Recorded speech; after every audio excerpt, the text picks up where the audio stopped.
Well, hello everybody. Welcome to the show today. It is Night Owls for I don't know, what is this, the 20th of March? Goodness gracious. Yeah.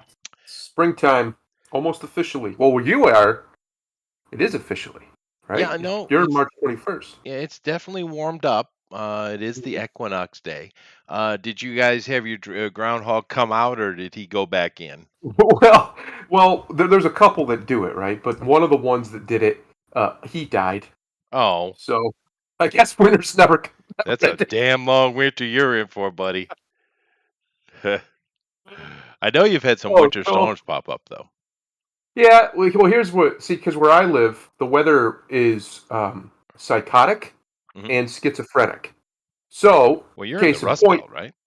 yeah, case in point, and where I'm at in Ohio is right between the two biggest lakes, or two of the biggest lakes in the Great Lakes. Oh. Um, so case in point to this is 3 days ago on Thursday, I believe Hmm. it was 75 degrees outside, so real nice, Oh, right? Nice nice. day. Yeah.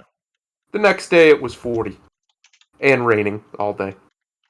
Did that for the next few days, and then today it was 60 and beautiful out. And it does this back and forth. Now, often it will do this and go from 70 down to like 30, and Hmm. then snow. You see, because that's what everybody wants to deal with after they're just walking around in shorts. They Sure. want to be in the snow the next day. Right. That's how So it that's what goes. we get. Yeah. Yeah. Well, we did have a bunch of rain, so like I said, it is overcast here. Last night was a little chillier than it has been, but yeah, we're pretty much out of it. We're coming into the weather. All of the pollen from the cedar trees are blowing around, and my wife enjoys that because she has a major allergy to it. So Oh, yeah. she's That's on always the fun. drugs, but that's good. Glad to see you in here, Roger. We also got Walter in here as well. Hello, Walter. Definitely, I just went and hit that share button. Hopefully, you guys do the same thing. Let people know we're on. They'll come over and join us. We definitely got some things to conversate about today. I think I might get a bit heated, Uh-oh. just so you know. Uh-oh. Keep Ben away. Last time he yelled at the poor man. He I screamed did. at him even. I did. Well, I wasn't really yelling at him. I was kind of yelling at the universe. Yeah, yeah. Yeah. But We he know if it knows. ever answers. We know if it ever answers. Yeah, I shall. But no, he knows me. We've had heated arguments before. It's great. Yeah. No, Ben's a good guy, I think. I He like him. is. He's a great guy. Yeah. Even though I probably hate most of his politics. I still like Yeah, no, I don't think they're as different as you imagine. him. No? He's much more of a classical liberal, and honestly, these days we kind of have very similar thoughts.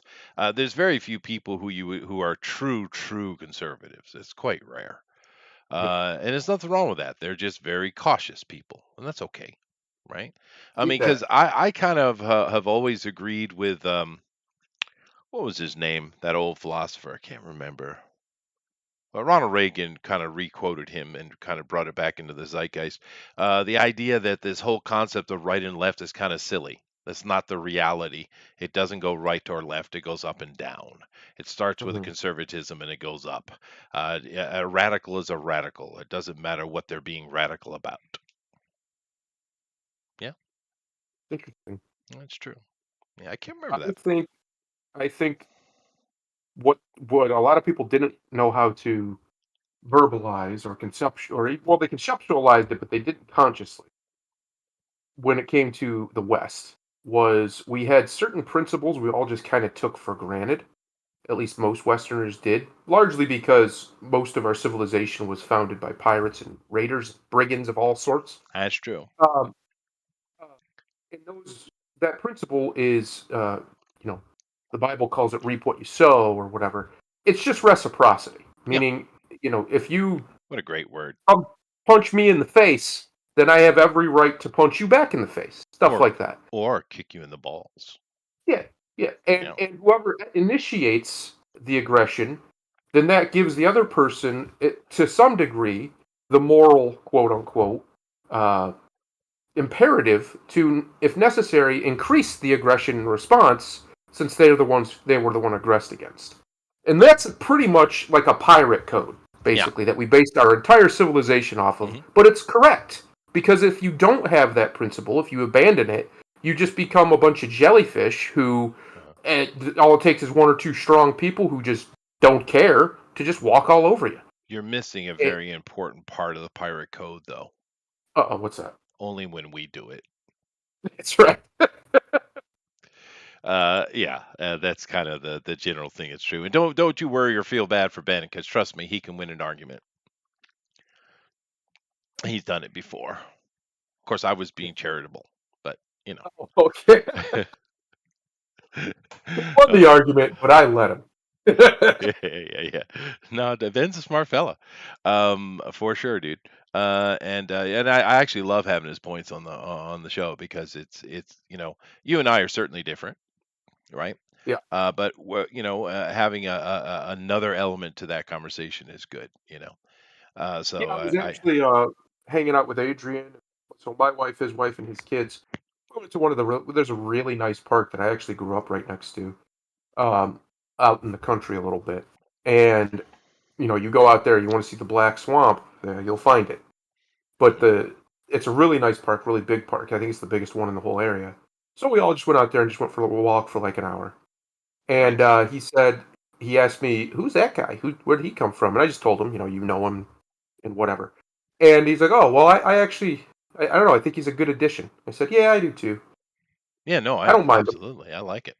I like having different opinions and stuff. Even though I'm right, it's okay. That's good. Yeah. You know, it's good. It keeps me humble. But anyway, we definitely got a bunch of stuff to get in today. It is a bit hotter today. Tomorrow I'll try to. I've been kind of going back and forth where I'm hot and where I'm not.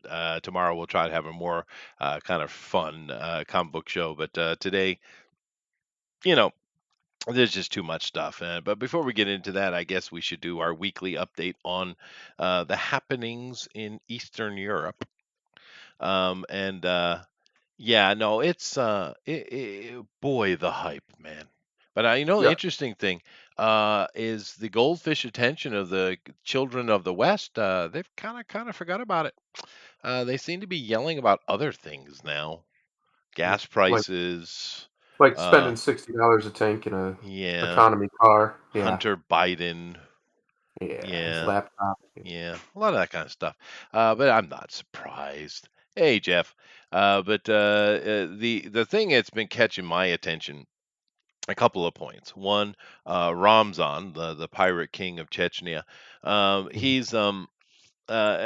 he's having a great time. He's really enjoying himself. I know you can't get any information out of the Western media other than the Western media unless you go dig for it. Well, I have, Mhm. and the best memeing and the best just absolutely playing the ass is coming out of the Chechens, man. They're putting out the coolest videos, and I know it's horrible. People are dying. Yeah, but a lot mainly soldiers. But the Chechens, my God, dude. And Ramzan, he decided he was going to fill out the paperwork and apply for membership to not only the EU but NATO. And he said, "Why not? Everybody else is doing it." And he's right. He's right. He also called Elon Musk Ilana, because Elon wants to talk to Putin. So Ramzan said, "All right, well, Ilana, you come over here. We'll do some training for you. We'll turn you into an actual Elon, and then you may speak to Mr. Putin." I was like, oh, "Okay, you get him, Ramzan." But this guy is an absolute hoot. If you can have a hoot in a war, I don't know. You Um, gotta have a hoot. Got to. yeah, And a holler. Even. Gotta have it. that's true. But the thing is really being catching my attention, because you know they want to red flag or false flag this thing, right? You Yeah. know they do, because they just won't shut up about it. But I'm thinking they're trying to red flag it with that theater in Mariupol. Mm, mhm. Which is funny. Listen to all these people butcher the name of that damn city, and I kind of want to tell them, it's really simple. Mary means sea, Pol means port. The name of the city is Seaport. It's okay. But anyway, The worst part is like Mary being sea, that's not even unusual. That's pretty. it's normal. It's the old Yeah. Latin Greek name Yeah. Mare, right? Yes, exactly. So that shouldn't even be. Well, it's the ignorance of the Western polity. They just. Uh, They've Hmm, done a number on us, Chester. they They've done a have. number on us. But the thing I found was interesting about this, supposedly a bunch of people in there are dead, attacked by the evil Russians. And of course, Yeah. shit is going on. Fair enough, right? Yeah. War is war. But here's the thing that caught my eye about that one in particular, because they talk about it every day, of course. But they going on and on about it, and they're saying we're desperately digging and getting people out. We're trying to save lives. Rah, rah, rah, rah, rah." They go every day. They're on and on about this. And the thing is, I've seen a bunch of photos of it, a bunch of videos of it, both above and below. I've seen, oh goodness gracious, there's got to be at least 50 reporters standing in front of that, which is kind of weird, seeing as Mariupol is supposed to be under this heavy bombardment. But nevertheless, Mhm. a lot of these reporters standing in front of that theater, saying how horrible it was. And you know what I haven't seen? The one thing it's missing it's a bit shocking. No one's digging. No one's there at all. No heavy Hmm. equipment. Not nothing. That's odd, don't you think? Pretty strange. It is strange. Almost like they know no one was in that building. Hmm. Mhm, mhm. And, it probably had something in there for the Russians to shoot at if the Russians were the thing to shoot at. Because here's the thing, what did Putin say day one? He said this is going to be an initial 2-month exploratory, explorational, military operation. Okay, so I don't know why everyone's in such a rush because they're not even at their halfway mark. For one, and two, we're going to do everything we can to reduce the amount of civilian death. Okay, fine. That's all well and good because it's not like Putin can't do propaganda. He does it quite well, right? Very good. But here's the thing: we don't have. Yeah, I mean, you have to go digging real hard. I didn't know. I don't know if you're aware of this, Thundero, but I'm currently a resident of Belarus. Yeah. But anyway, you have to go digging pretty hard to find any voice outside of the Western hysterical, hypocrisy of the West that's Yeah. going on right now. But here's the thing: coming from the Ukrainians themselves, right? This isn't Russian information, it's Ukrainian information. How many civilians do you think have died in this past 27 days, 26 days? I have no idea. Less than 1,000. That sounds about right. Yeah. Yeah, Because especially all the strikes I've seen, and obviously, like you said, it's hard to know for sure, but what I've seen, they've been pretty surgical. they have been. Um, They give they off haven't been alarm willy-nilly warnings. bombing. Yeah, they haven't Yeah. been doing none of that. Now, obviously, you'd prefer none of this to be happening, Yeah, but sure, of course. Yeah, if no you're doubt. gonna do it, that this is the cleanest possible way. Right. Yeah, and that's my point. I mean, of course, one is too many.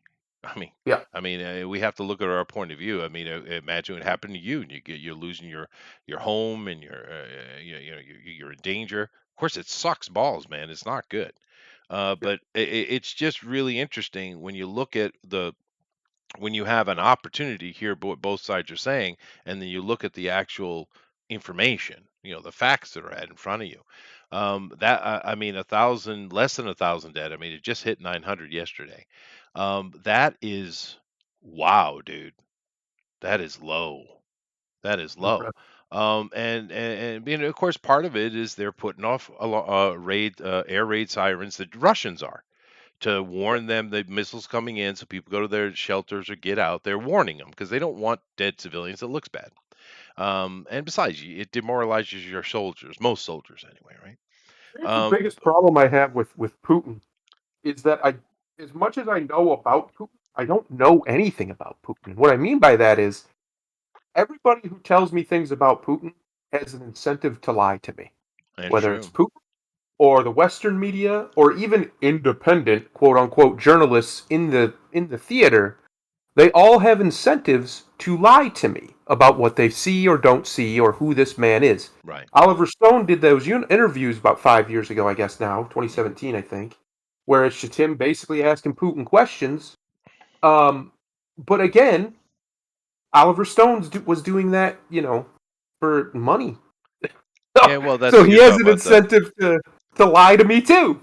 Sure, and the thing with Oliver Stone, the film you're talking about, that has been canceled now. You're not Yeah, allowed to watch that. But the thing with Putin is he's a old statecraft type of guy. That's what he is. Yes. He's more than capable of lies and brutality and all kinds of vicious, ruthless shit. Of course he is. But to be honest though, those old kind of statecraft guys, I trust them a little bit more than I do the Biden types or Yeah. the Harris The types. globalists. Yeah. Yeah, yeah, because you know what you got. You know what you're dealing with. Well, these other ones are That's it. slimy and they'll say and do anything. There's no limit to them. Whereas That's it. those old statecraft guys, there is a level of honor involved. And Well, and to that point, in those, I watched one of them because they still have clips of it up on YouTube. That the of Oliver Stone thing.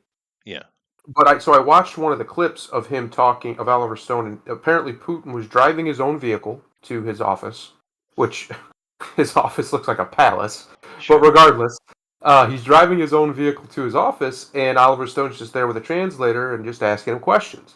And one of the questions he asked him is about Edward Snowden and what he thinks of Edward Snowden, and he was very quick to defend Edward Snowden's patriotism, which I found interesting. And I found that to me showed me that he has a great respect for the man's character, Snowden's character, even though he said he doesn't agree with what he did.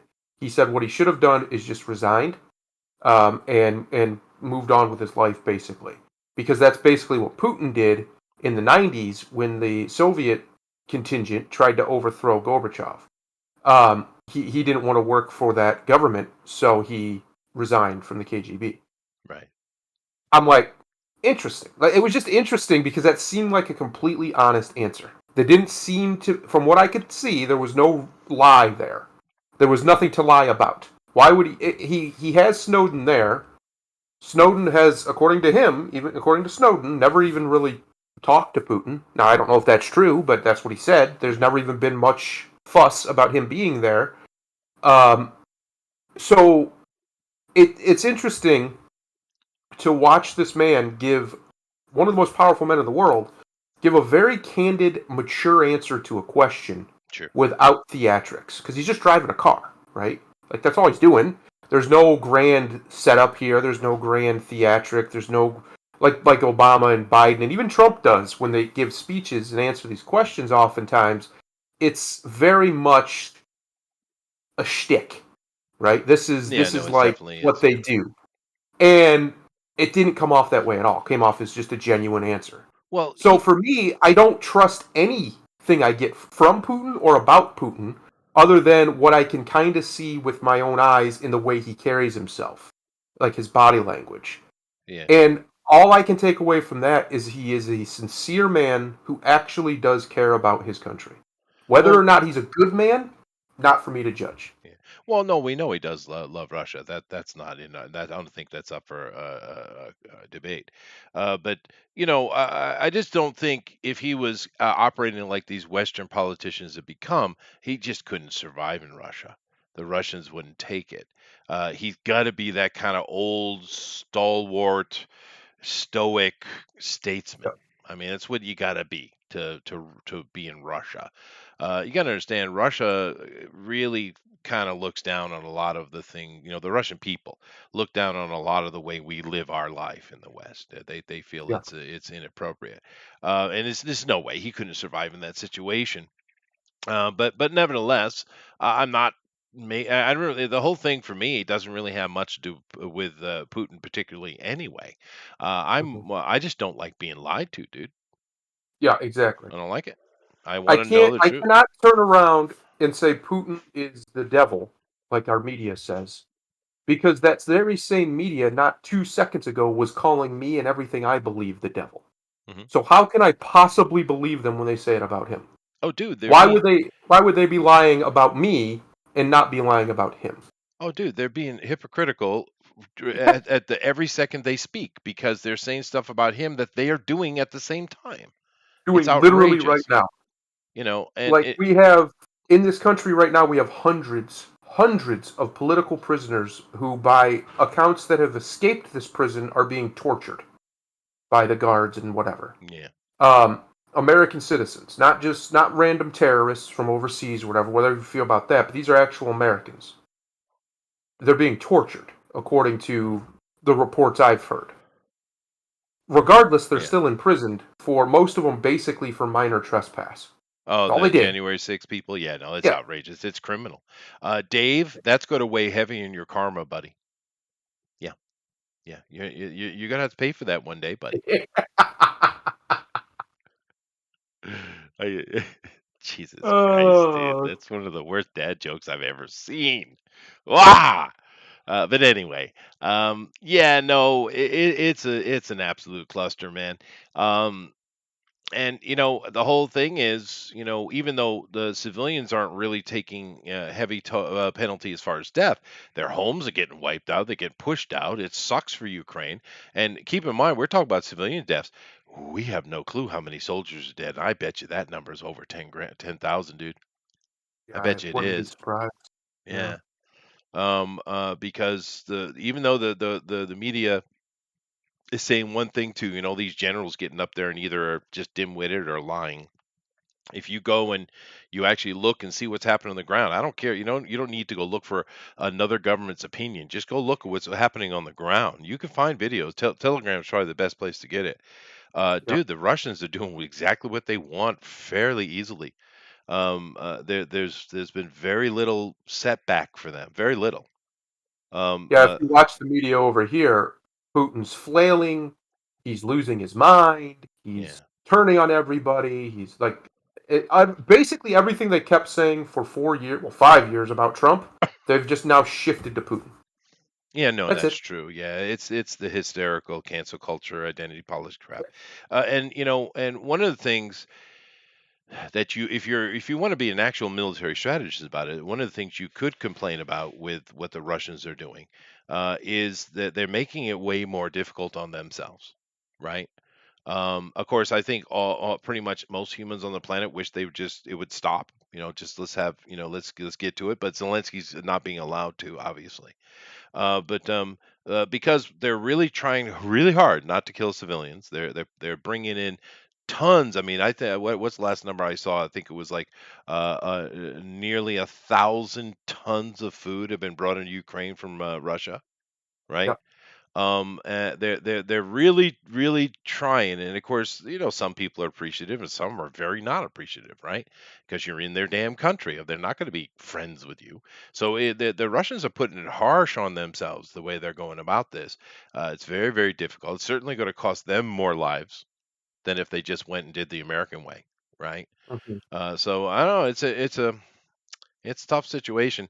Hopefully, the West will either put up or shut up, and it will be able to come to some kind of negotiation because the Russians have been calling for negotiation for weeks, right? And Right. Zelensky and his people just aren't doing it. And like we saw with Zelensky, it seemed that they're just a couple weeks in, less than 2 weeks in, I'd say about 10 days. He was done because he's screaming, "We're going to fight to the death." He's been doing this all along. Then all of a sudden, it's okay, okay, okay. We'll acknowledge Crimea and we'll give the Donbass over. And I was like, Hmm. okay, well there it is, right? And then the next day he's back to screaming about we'll die, we'll fight to the death. So somebody told him not to shut up and keep at it. So I Well, just here's the big problem. Say NATO decides to do something, right? To mm, actually actively get involved, which they have absolutely no jurisdiction to do so. But let's say they just say screw it and do it anyway. Um, I would venture to guess if I'm Putin, one, we know he's waiting for that. That's why he's holding everything back. that is true. And two, he's already got his ally on the other side of Asia ready to attack Taiwan if that happens, Well, to divide America's resources uh, entirely, and then we'd have to pick.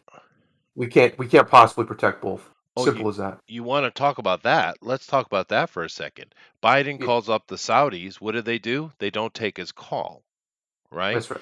And then Biden gets on a call with Xi, and he doesn't budge. And then the government, through Xi, puts out a statement after that meeting. And you know what they said?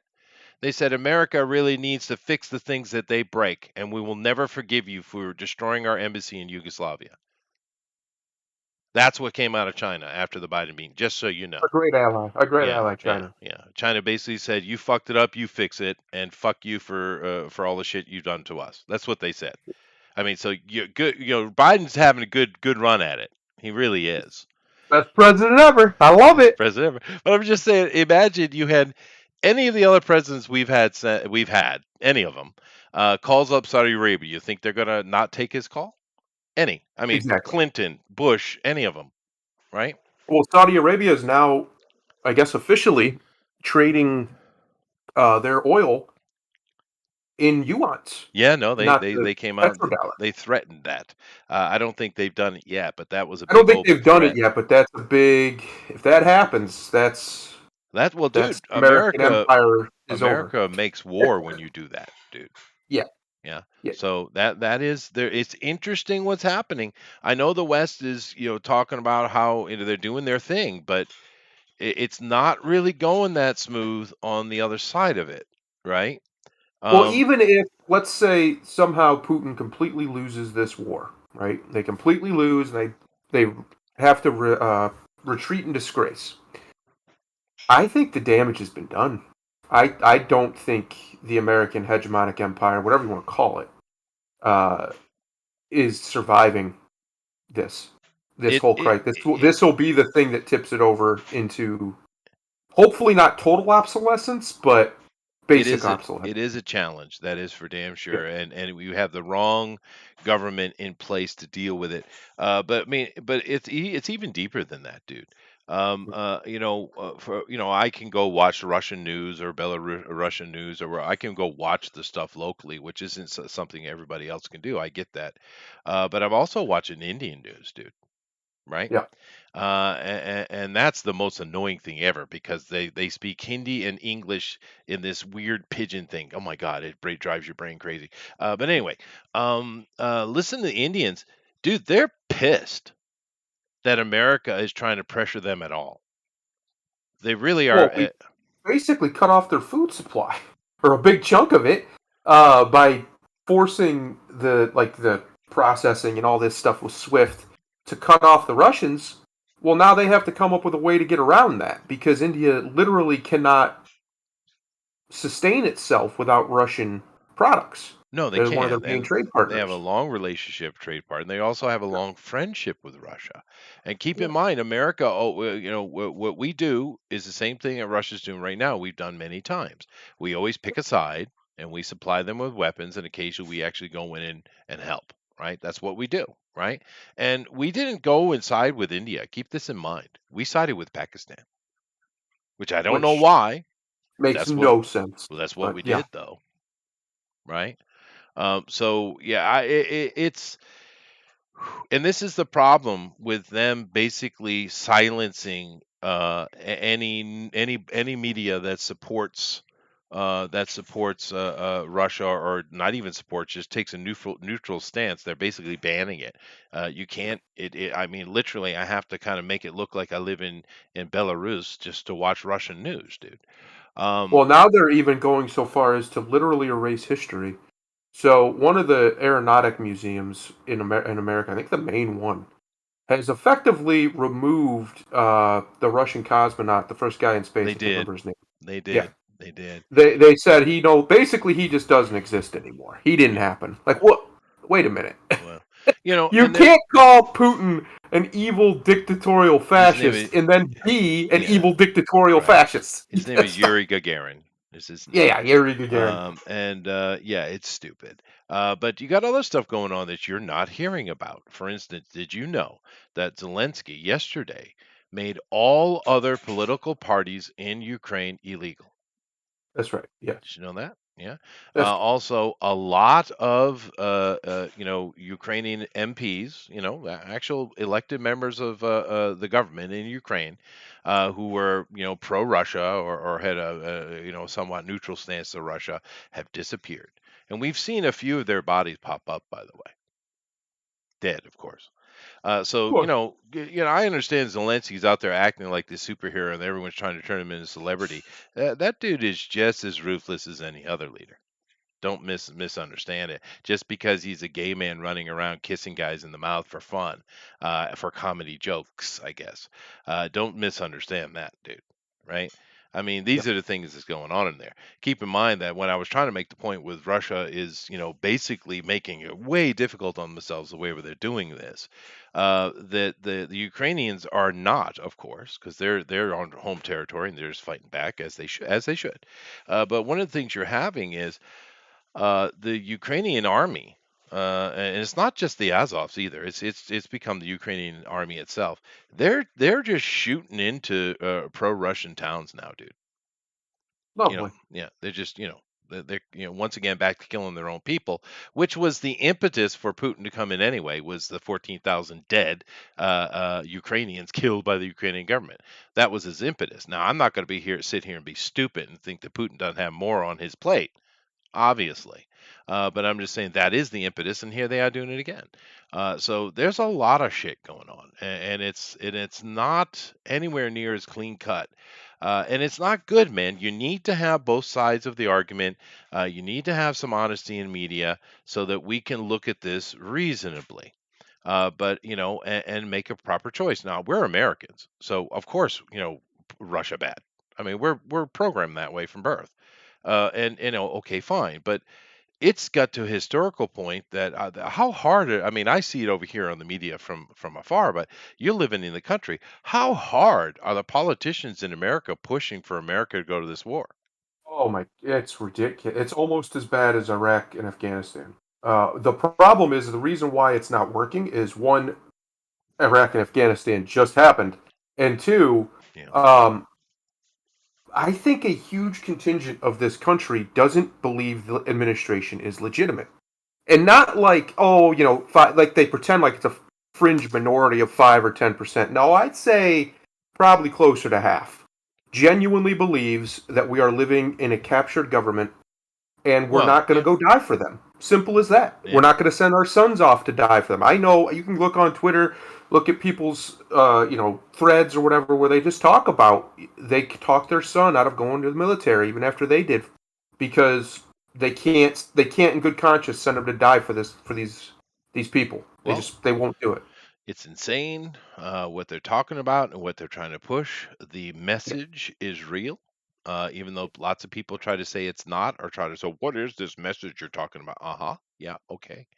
But and Well, I think some of the people who say that are one, they're well, most of them are just being disingenuous, let's be honest.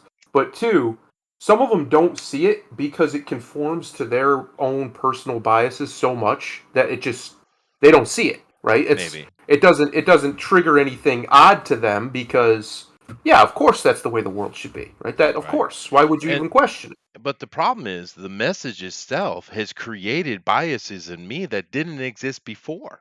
it? That's a That's funny. serious problem, dude. You know? It's funny how when you preach things to people that they don't actually care about, Yeah, but you won't stop. You kind of turn them against you. it's true. You make an enemy where you didn't need to. Mhm. And then you have the other factor that you're not allowed to talk about. They clearly did cheat, dude. They Oh, clearly did, right? and let's Now, be honest, they always do. they always do. I Of mean, course they do. should it have been that close that they could get away with it? No. And that's for No. me is the real problem. But I mean, and that's sticking Well, in people's craw too because they clearly yes. got away with it, dude. Here's the other thing, though. Okay, let's say they didn't. Let's say there was no, like they always claim, there was no widespread fraud. Okay, then it means you mean to tell me that many Americans of the voting populace voted against the cheapest gas in their lifetime. Yeah, They did that. They voted against the most stable the dollar has ever been in 100 years, probably, yeah, or close to it. it's true. That's what the American populace voted. If they did, then we deserve everything that happens next. Yeah. All of it. And understand all the stuff that Trump was doing was super greedy bastard stuff, but it Yes. worked. I mean, it worked, right? I mean, and it comes back to the kind of problem we're having here with the hypocrisy. To be fair, right? Because we've done exactly many 200 some odd times since World War II, by the way, exactly what Russia's doing right now, and Yeah. but it's And much golden and worse. wonderful when we do it. But it's all about our national. It's all about our national security, and I get it. I understand it. I'm an American. Of course, I understand it. But I'm just saying that it's not. We desperately need a major, epic shift in America, dude. We really, Yeah. really do. I Um, think it's happening. I honestly do think it's happening. I hope it's fast enough. Um, yeah. Well, the problem with being someone like me who, especially for right wingers, is way ahead of the curve on like seeing these problems coming, Hmm. is I'm already where most people end up 3 or 5 years later.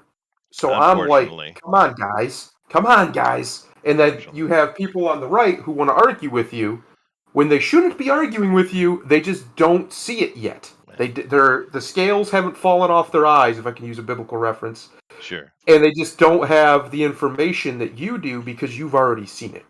right, And that's true. Yeah, that is a situation we're in right now, and until a critical mass, and that critical mass does not need to be a majority, but a critical mass of people see it and are willing to put the skin in the game to fix it, it ain't going to get better. And right, that's what when I say Caesar, that's what I mean. Because the reason Caesar was able to cross that Rubicon and take over Rome the way he did is because there was a critical mass of people, of the commoners, who supported him. A massive yeah. majority. He Well, was you one only of maybe needed the most popular politician of all time, Julius Caesar. right. Oh, he was. You only need about 20, 25% really. And then you see Yeah. that's why the left has been so successful because that's about what they got, right? Yep. And that's And what they they just see what keep they've pushing. done with it, They right? just keep And pushing. they keep pushing. And I'm going to show you today, going through this stuff, that they have completely thrown the masks away, and they're just going full force now. They're going to make you buy their message, swallow it, indeed.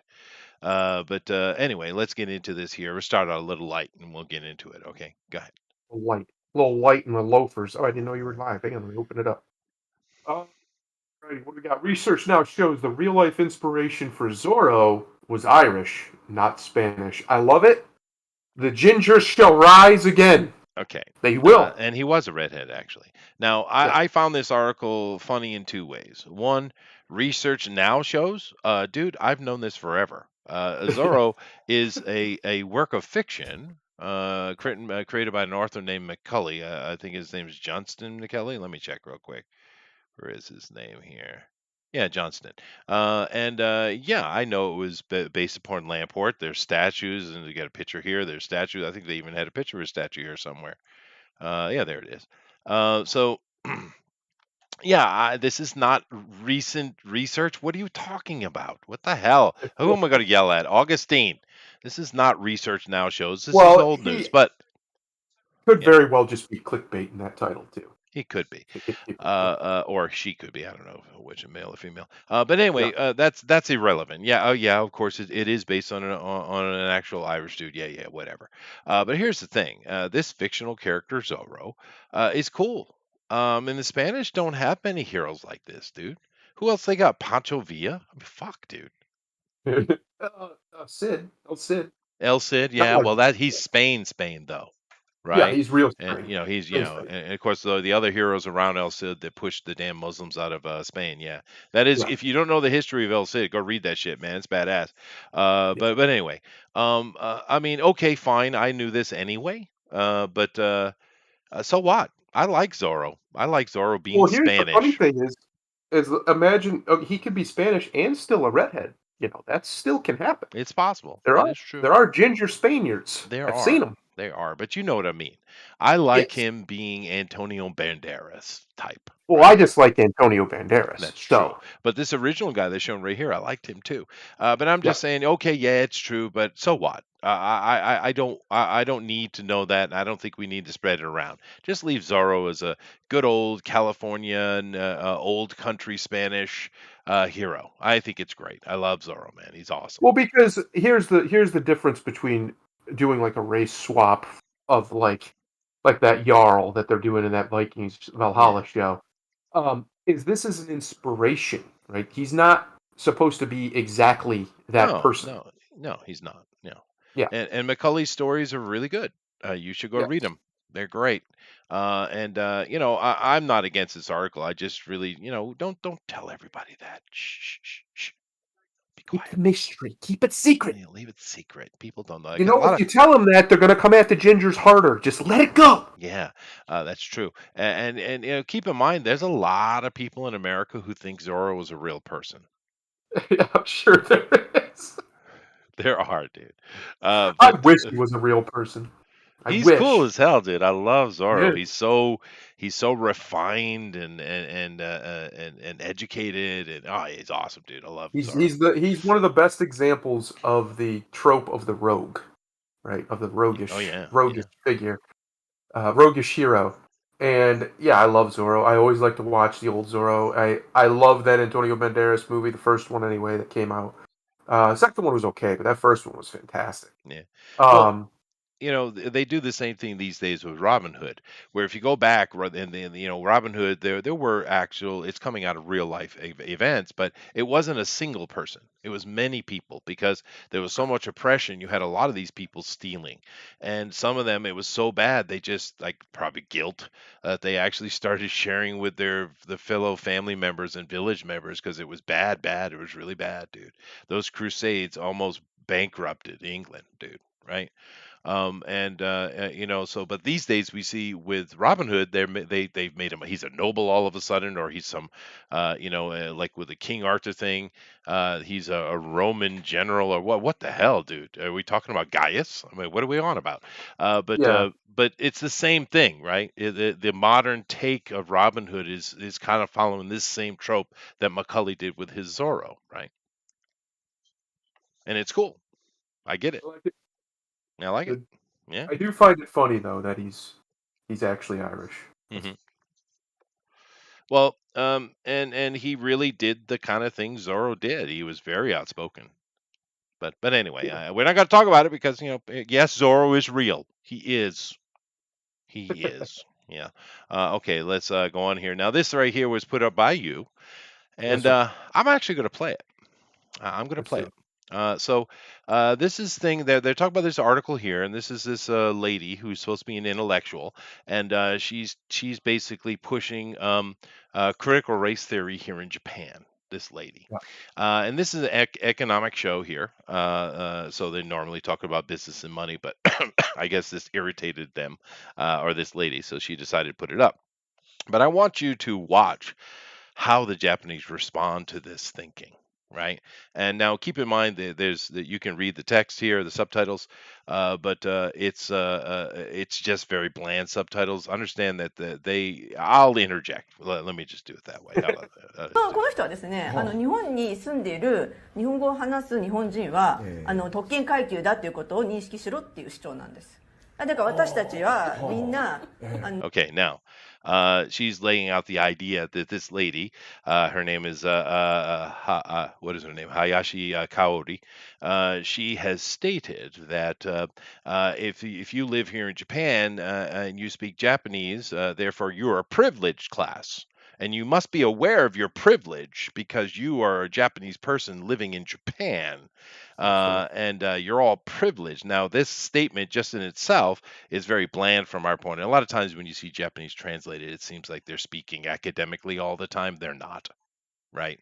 But she said it very plainly. And this lady, of course, couldn't hold it. She's laughing because, well, that's stupid, right? Because it is.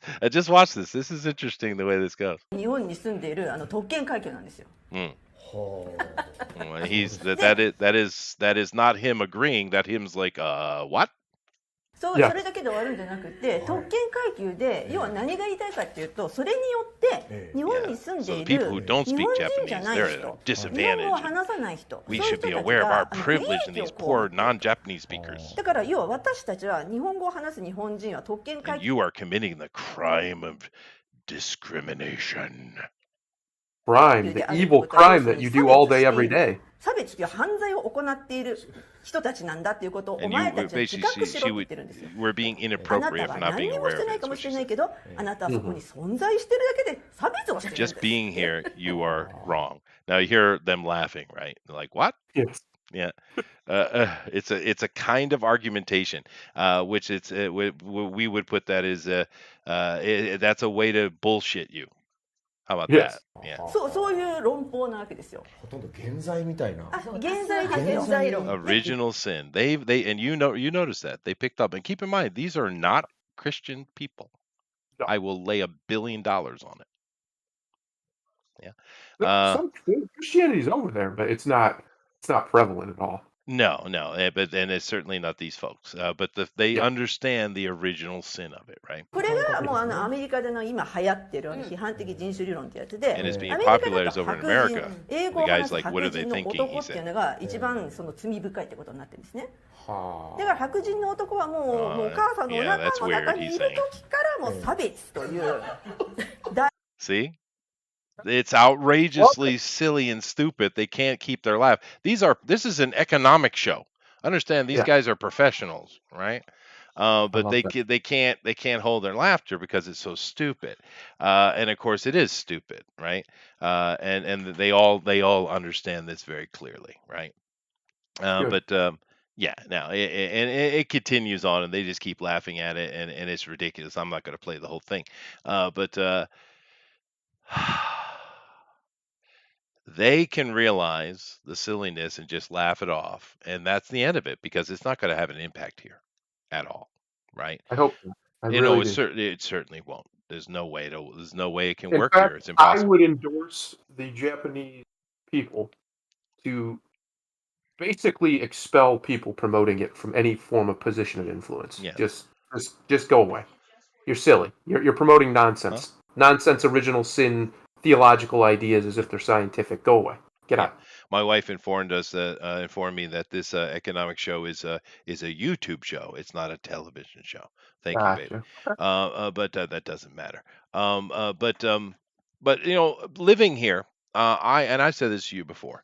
I've met many foreigners who over here who get to there's phases of living in a foreign country, especially one that doesn't speak your language, right? There are phases that you go through. And I didn't have as much trouble because the reason I came over here was very different than most people come here. Most people come here because they have this shiny-eyed image of Japan, like, oh wow, I love anime, or everything in Japan's awesome, it's the best thing ever. And of course, you know, Japan is a really nice, peaceful, and quiet place. It's great, but it's not the best thing ever. It's just people, dude. Right? But they get this delusion in their head. And then they get frustrated because the Japanese culture is not going to change for you. And why should they? Good. Should Yeah. not.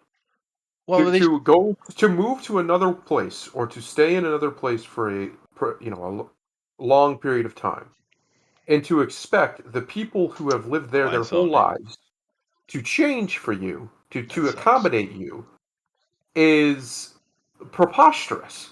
It's so entitled and narcissistic and megalomaniacal that, I can't say that word, but you know what word I'm trying to say. It's beyond the pale. Yeah, it's beyond the pale of anything a normal functioning human being should do. Because would you go to somebody's house and demand that they change the way they live their life for you? Oh, dude, SJWs would. Well, of course they would, but they're barely people. That's true.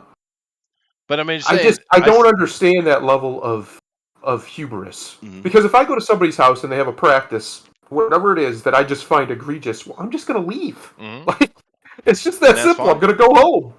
But I'm saying I've seen it many times. I've heard these stories many times from others that have lived here long like me. It's not uncommon because they get frustrated because it's kind of like a woman who gets with a man and she realizes he has some really sour notes, but you know, she can fix him. Right? It's that same kind of mentality. And after a little while they realize, well, no, you're not going to fix anything. Japan is how Japan is, and it should be that way. Leave Japan be.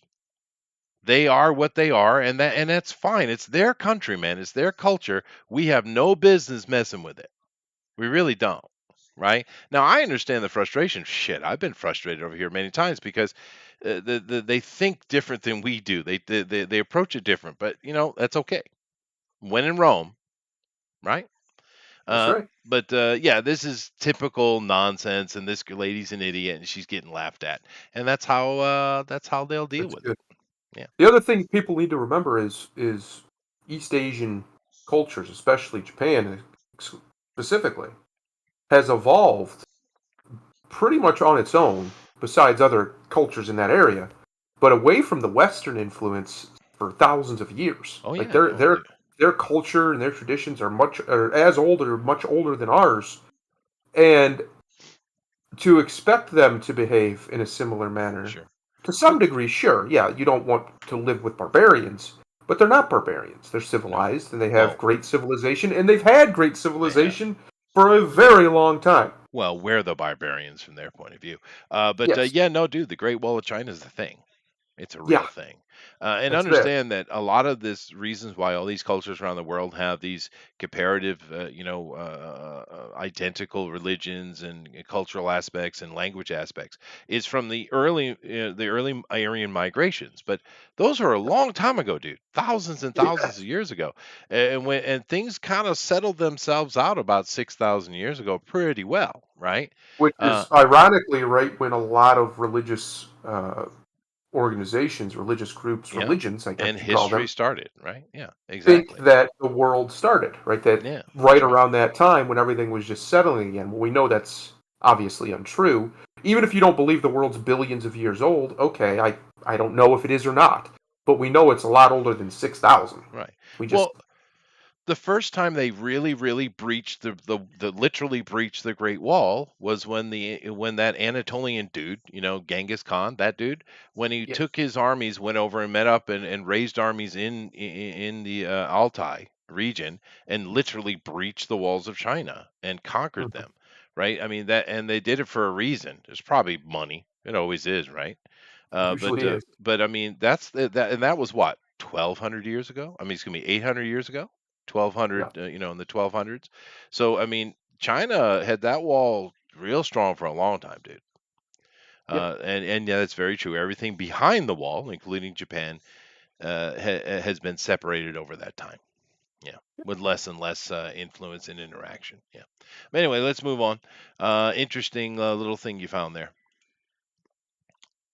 Halo showrunner Stephen Kane says writing team, quote, didn't look at or talk about the game. We talked about the characters and the world, Okay. end quote. Now What, there's many, many articles I could have put in. I could have chose. I just chose this one. I don't know what does why. that even mean? How do you. I'm going to explain it. Yeah, I'll explain it. But this is not your main character. I don't know why her picture's up prevalent, but she's probably in that. She is in the show. Your main character is that lady right there. Of course it Okay. is. Of course it is. Yes. And she got the proper haircut, and she's looking the way she's supposed to. Yeah, yeah, that's all appropriate. Now here's the thing.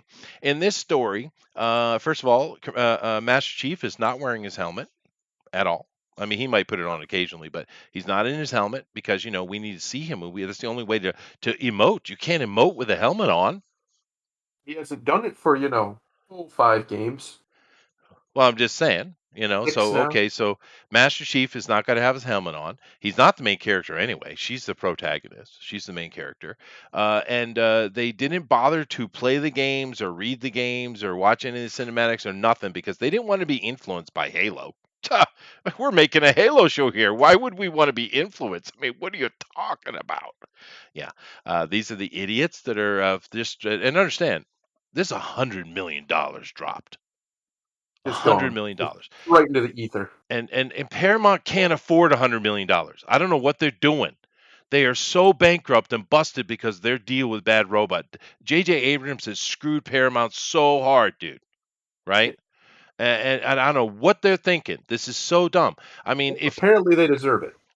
apparently, but I mean, if you really, really can't stand Master Chief, you just can't take that there's a man involved. Okay, fine. How about Halo Spartans? How about we just take Master Chief out of it completely and just do Spartans, right? I mean, you don't have to tell the Master Chief story. You can do something else, but they're going to have him off on the side, and he's going to be, helping and nursing along this new Spartan recruit. And it's like, well, that's dumb, dude. But okay, fine. But It'd be cool if you did if you it had could be cool, respect for Chief as a character, but you they didn't don't. take his helmet off, and he was almost never around except for when he was necessary. Yeah, Because yeah, that's kind of what makes Chief so cool to the other people in the military. Is he's like a mythological figure in a he lot of is. ways, right? Yeah, He's a folk hero. for He shows sure. up and takes out whole scores of the enemy. that could be cool to play with, but that's not what we're getting. We're getting the No, actual worst possible we interpretation are. and way to do it, We are. and he is basically a side character in his own fucking show. That's right. But it's just like Geralt, dude. Same Yeah, thing. And I think it's worse than Geralt actually. it, Uh, it sounds like it. Because at least he is still technically the main character, even if he gets less screen time or well, less important screen time than other characters. true. And you also have another aspect on top of it that no matter who is writing The Witcher or involved with The Witcher, we know Henry Cavill went and did his homework. We know he Yeah. did, right? This guy who they brought in to play Master Chief, he's very on board with the idea of not knowing anything about Halo. That's the best. Uh, So there's no advocate, right?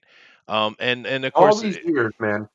Therefore, since Halo 2 came, really Halo 1, but Halo 2 especially, I have said I don't understand how Hollywood has not turned this into a movie yet. And it took right? them forever to do anything like it. And what they're doing or they're finally doing something, and this is what we get. We get Yeah, nonsense. it's When ridiculous. when the Halo story works so well on so many different levels, you could make almost a trilogy of movies, or at least Easy. 2 movies, No, at least on the you could do first three. game. Yeah. On the first game alone. Well, yeah, Because but it's such a good story. it is. But and keep in mind that one thing they're clearly because they didn't watch the game, they didn't check it out, they don't know anything about the game, then they don't realize that there is a full movie worth of cinematics in the goddamn game. Yes. The show, right? I mean, right? They don't Yeah. even they're not even realize there's already a movie been made, really. Oh, it's It so dumb, man. It's and just it's dumb. And the thing is, disappointing. it is disappointing. And the thing is, I don't understand this idea that Hollywood's been running with for quite a while. Ignore your fans. We don't need the fans. We're going to make new fans. How Yes. about we try to make money off the people who actually would like it and then try to Yes. grab people on the back end? Wouldn't that Well, be the because safer moneymaker, though? Wouldn't it be all of safer? the most successful franchises of all time, whether they're video games or movies, have understood, or at least maybe without even saying it, but subconsciously understood that they have to build a core audience, right? If you don't have your core audience, you have nothing. Because this idea that there's this transient audience out there that's just looking for something no, that's not how people work. That's not how the market works. It's all about demand. And if there's no demand for your product, no matter how much work you put into it, it sucks and it's done. It's over. Yeah. And with the people who would be demanding this thing would be the fans. So when you do things to ostracize the original fan base, you are literally, through the laws of economics, committing corporate suicide, financial Yeah, suicide. you are, and especially with Paramount here, they're hurting, dude. They have themselves up for sale, right? They want to get bought, and you're burning $100 million. What the hell are you doing, dude? And you're not doing it intelligently. I mean, honestly, if you want to do the Spartans and just have a bunch of younger recruits, cool, you could do that. But tell Master Chief's story first. Do a Yes. season with Master Chief, tell his story, and then drop your Spartans. I mean, Have him be their mentor or something. well, That's good fine. enough, right? I mean, yeah, it's so silly. You could have done this easy, dude. There's two Easily. seasons And right there. that first game, right? Like, I remember to this day when the floods show up the first time in Halo 1. That Oh yeah. just was a game changer for me as a young, teenage man, whatever age I was at Oh, the it's time. epic, dude. Yeah. It was so good. And at that moment I was like, man, this can make a great movie because it's such a tone change right in the middle of the game when the floods show up. Now everything's serious, right? Everything gets a lot more serious. The stakes get a lot Hey, higher Lorenzo. as soon as that happens. Yeah, no, and keep in mind, I know some of you might be younger, but when Halo came out, before that Halo, we had plenty of games that had story, but it was text Yep, based. You read it, right? that's right. Mainly. And there were a few little mini cinematics, and that's one of the things. Before Kojima got kind of full of himself, he made a lot of those good text-based games with great stories. He did way back in the day, right? But Halo was one of the first that I can remember that came out. There was a full movie cinematic going on. There was a story, dude. Mhm. And And a it good was one. epic. It was epic, dude. I was not as into Mass Effect, but it had a story too. right? And that was what is that? Microsoft's response to Halo, was it? Well, that Or was the BioWare. opposite? BioWare, yeah, it was And PlayStation, and Mass Effect yeah. was later. The original Halo is 20 years old. Oh How yeah. long ago the first game Well, came it's out? more. No, it's more than 20 years old, dude. I Well, was in yes, Hawaii when it came out. I remember lines around the frickin' block, dude. and it was. I mean, it put Xbox on the map. It It was their did. killer app forever. It's what made Xbox real. Yeah. And it's man, it's you can do so much with Master Chief, but it's Hollywood being Hollywood. Even take away the ridiculous politics aside, take all that away. Sure. Hollywood making really stupid Yeah. decisions with properties that they don't understand. Right. Has especially video game properties is not new. They've been doing it with manga properties and anime properties and video game properties for decades now. Sure. I mean, remember that unbelievable abortion that is the Mario Brothers movie. Oh my God. Oh my Yeah. God. It was pretty bad. Um, But when you could, why does she when have you to have the could, mental illness haircut? I don't understand why that's a of course requirement. she does. When you could easily with Master Chief, like I said, you could make one or two movies out of the first game alone, and you could have the Flood be the hook between the first movie and the second movie. When they show up, would be Yeah, right at the end of the first movie, you could. Yeah, but they're and not that going to do tells that. you that the next movie, the tone and the tenor of it is much more serious because the Flood is, yeah, you had the Covenant and they were pain, but the Flood's something else. Yeah. They're a But level of evil even we're beyond the Covenant. we're not going to get that though, because they have Of said course very not. clearly they have not read or watched any of it, and they will not. They have no clue what Halo is. They have zero clue, and it's insane to me. Now I Peter understand Jackson was going to make it, and he they was, threw yeah. him out because he wanted too big of a budget. What? Yeah, and they drop $100 million on this when they don't have any money to do that at all. But you know, the thing is, I've seen directors, for instance, that and the director knows the content of the story, whether it be comic books or a book or whatever. They know it completely, but they'll tell the actor, "Don't you read anything." Yeah, Right? And I get that because the director wants to be able to control the direction, right? They with right. like for instance with Tom Hardy's Venom, they should have done that. They should have had Tom Hardy not read any of that because I guarantee you Tom Hardy's never read a Venom book, dude. I guarantee it, No, right? no. And they should have told him that, but they didn't. And then he created his own idea, which is wrong. It's 100% wrong, right? It's not Eddie Brock in any way, shape, or form because he doesn't understand it, and that's fine. But the I understand a director doing that, but at least the director and the writer and the producers know the story. But in this, they're admitting and they're proud to say they know nothing.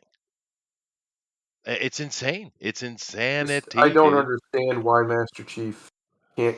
Yeah, We've just we've tell his waited for story. It's a so great story, dude. long. It is. We've waited for so long, and we just don't get it. We just Yeah. nope. You And of don't get it. course, the nonsense where you can't emote with a helmet on, of course, Pedro Pascal proved that's not right. That's not true, That's right? incorrect. Yeah. Even though he's an absolute tool, we all agree. He did a really good job as Mandalorian. But I anyway, still say a really cool TV show for Halo would be not even about Master Chief. I'd leave him to movies because I think you need that bigger scale. But if you're going to do a TV show, instead of doing Spartans, you could do Spartans, but instead of doing Spartans, is do ODST, yeah, which is the orbital dropship troopers, basically right. all the troopers you run into, and have Chief be kind of like that mythical figure in the background. Yeah, sure. And otherwise, you're just following like a squad of ODST troopers, and they're as they're trying to fight off the Covenant, and they're massively overmatched because they are. That's why Right. the Spartans exist. And you can inject a little humor into that, and having some of the lady troopers looking at a centerfold, and some guy comes to look at it, and it's Master Chief in his full armor. You know, some kind of joke like that, right? I mean, You can do so much good stuff with it it. would be great, right? But yeah, Uh, that would be a good idea too. I mean, either way, I wouldn't mind a Spartan movie.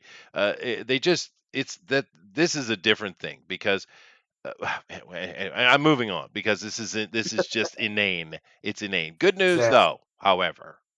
Elden Ring sales top 12 million copies worldwide. From Software hints at expanding brand, quote, beyond the realm of games. Wow, dude. Wow. 12 million is a good number. It's That's a not bad. good number. Now this is the final installment in the what do they call it? The Soul series. Soul series. Yeah, yeah. It's the final installment of that. They wanted to go out with a big bang. Looks like they are. Good for them.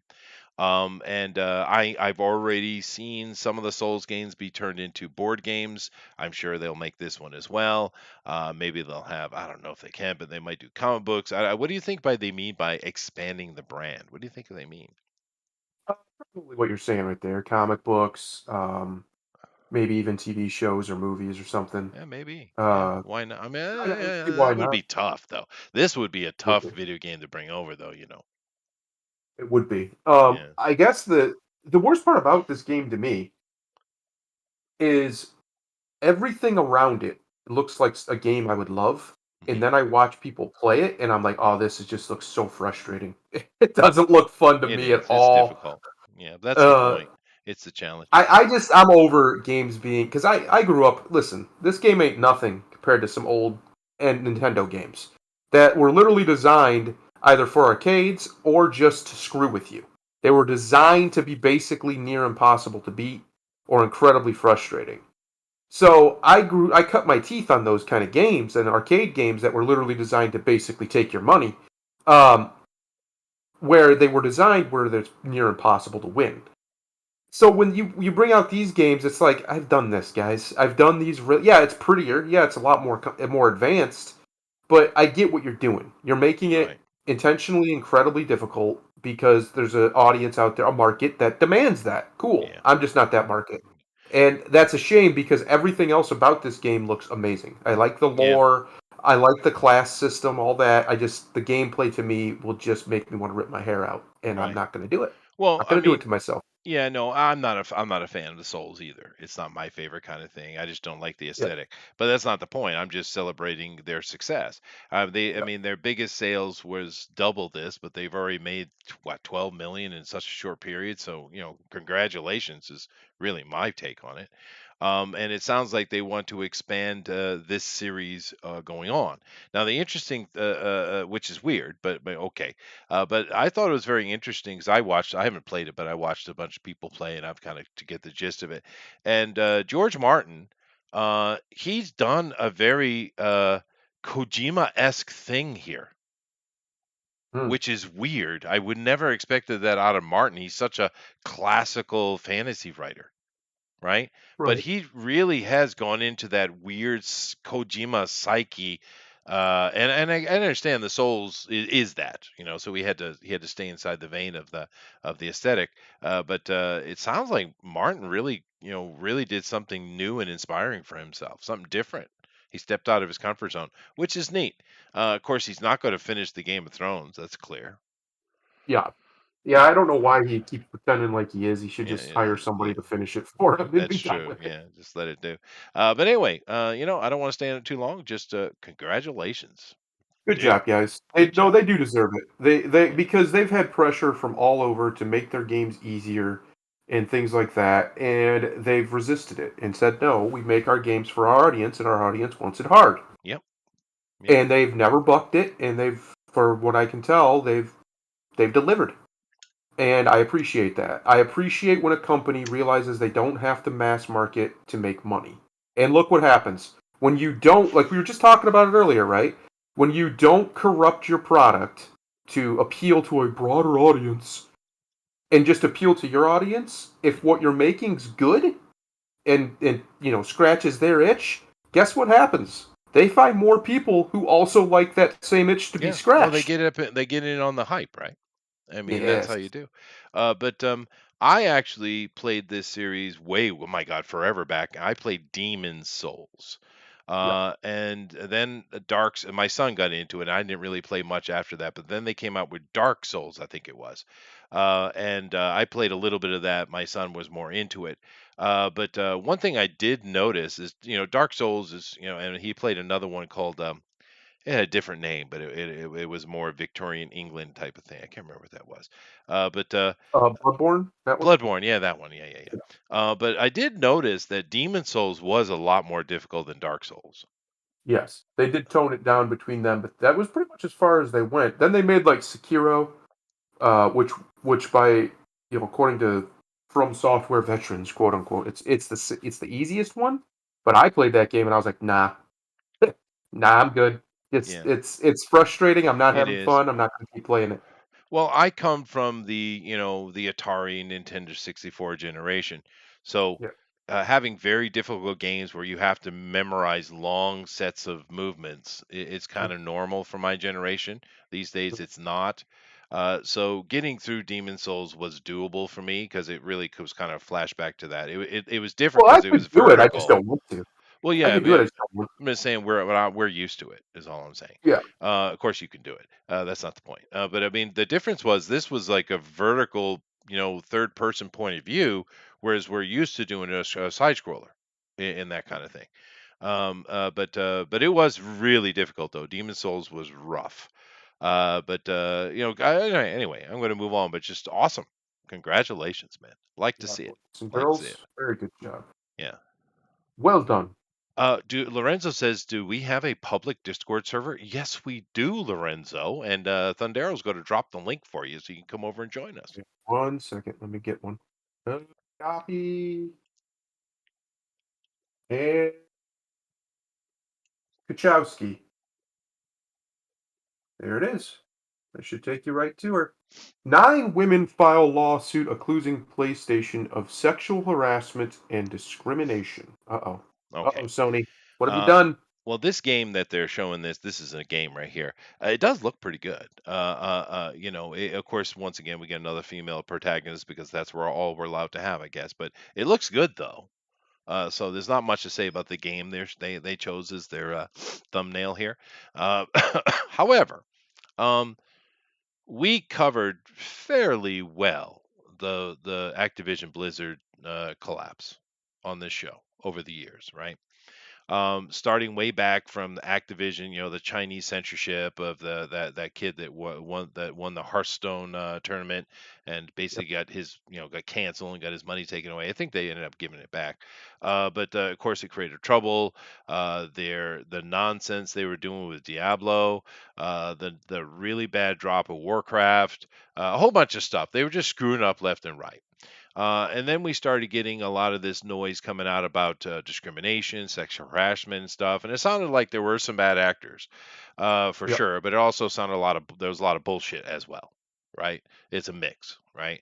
But Ugh. nevertheless, that thing collapsed hard in on itself. It just literally imploded, right?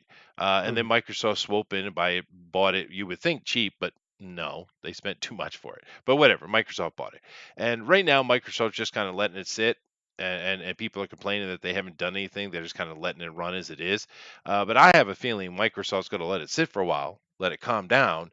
They're going to come in there and hack everybody out. And they're going to try to reintroduce some of those IPs in a very fresh way, which could be exciting, right?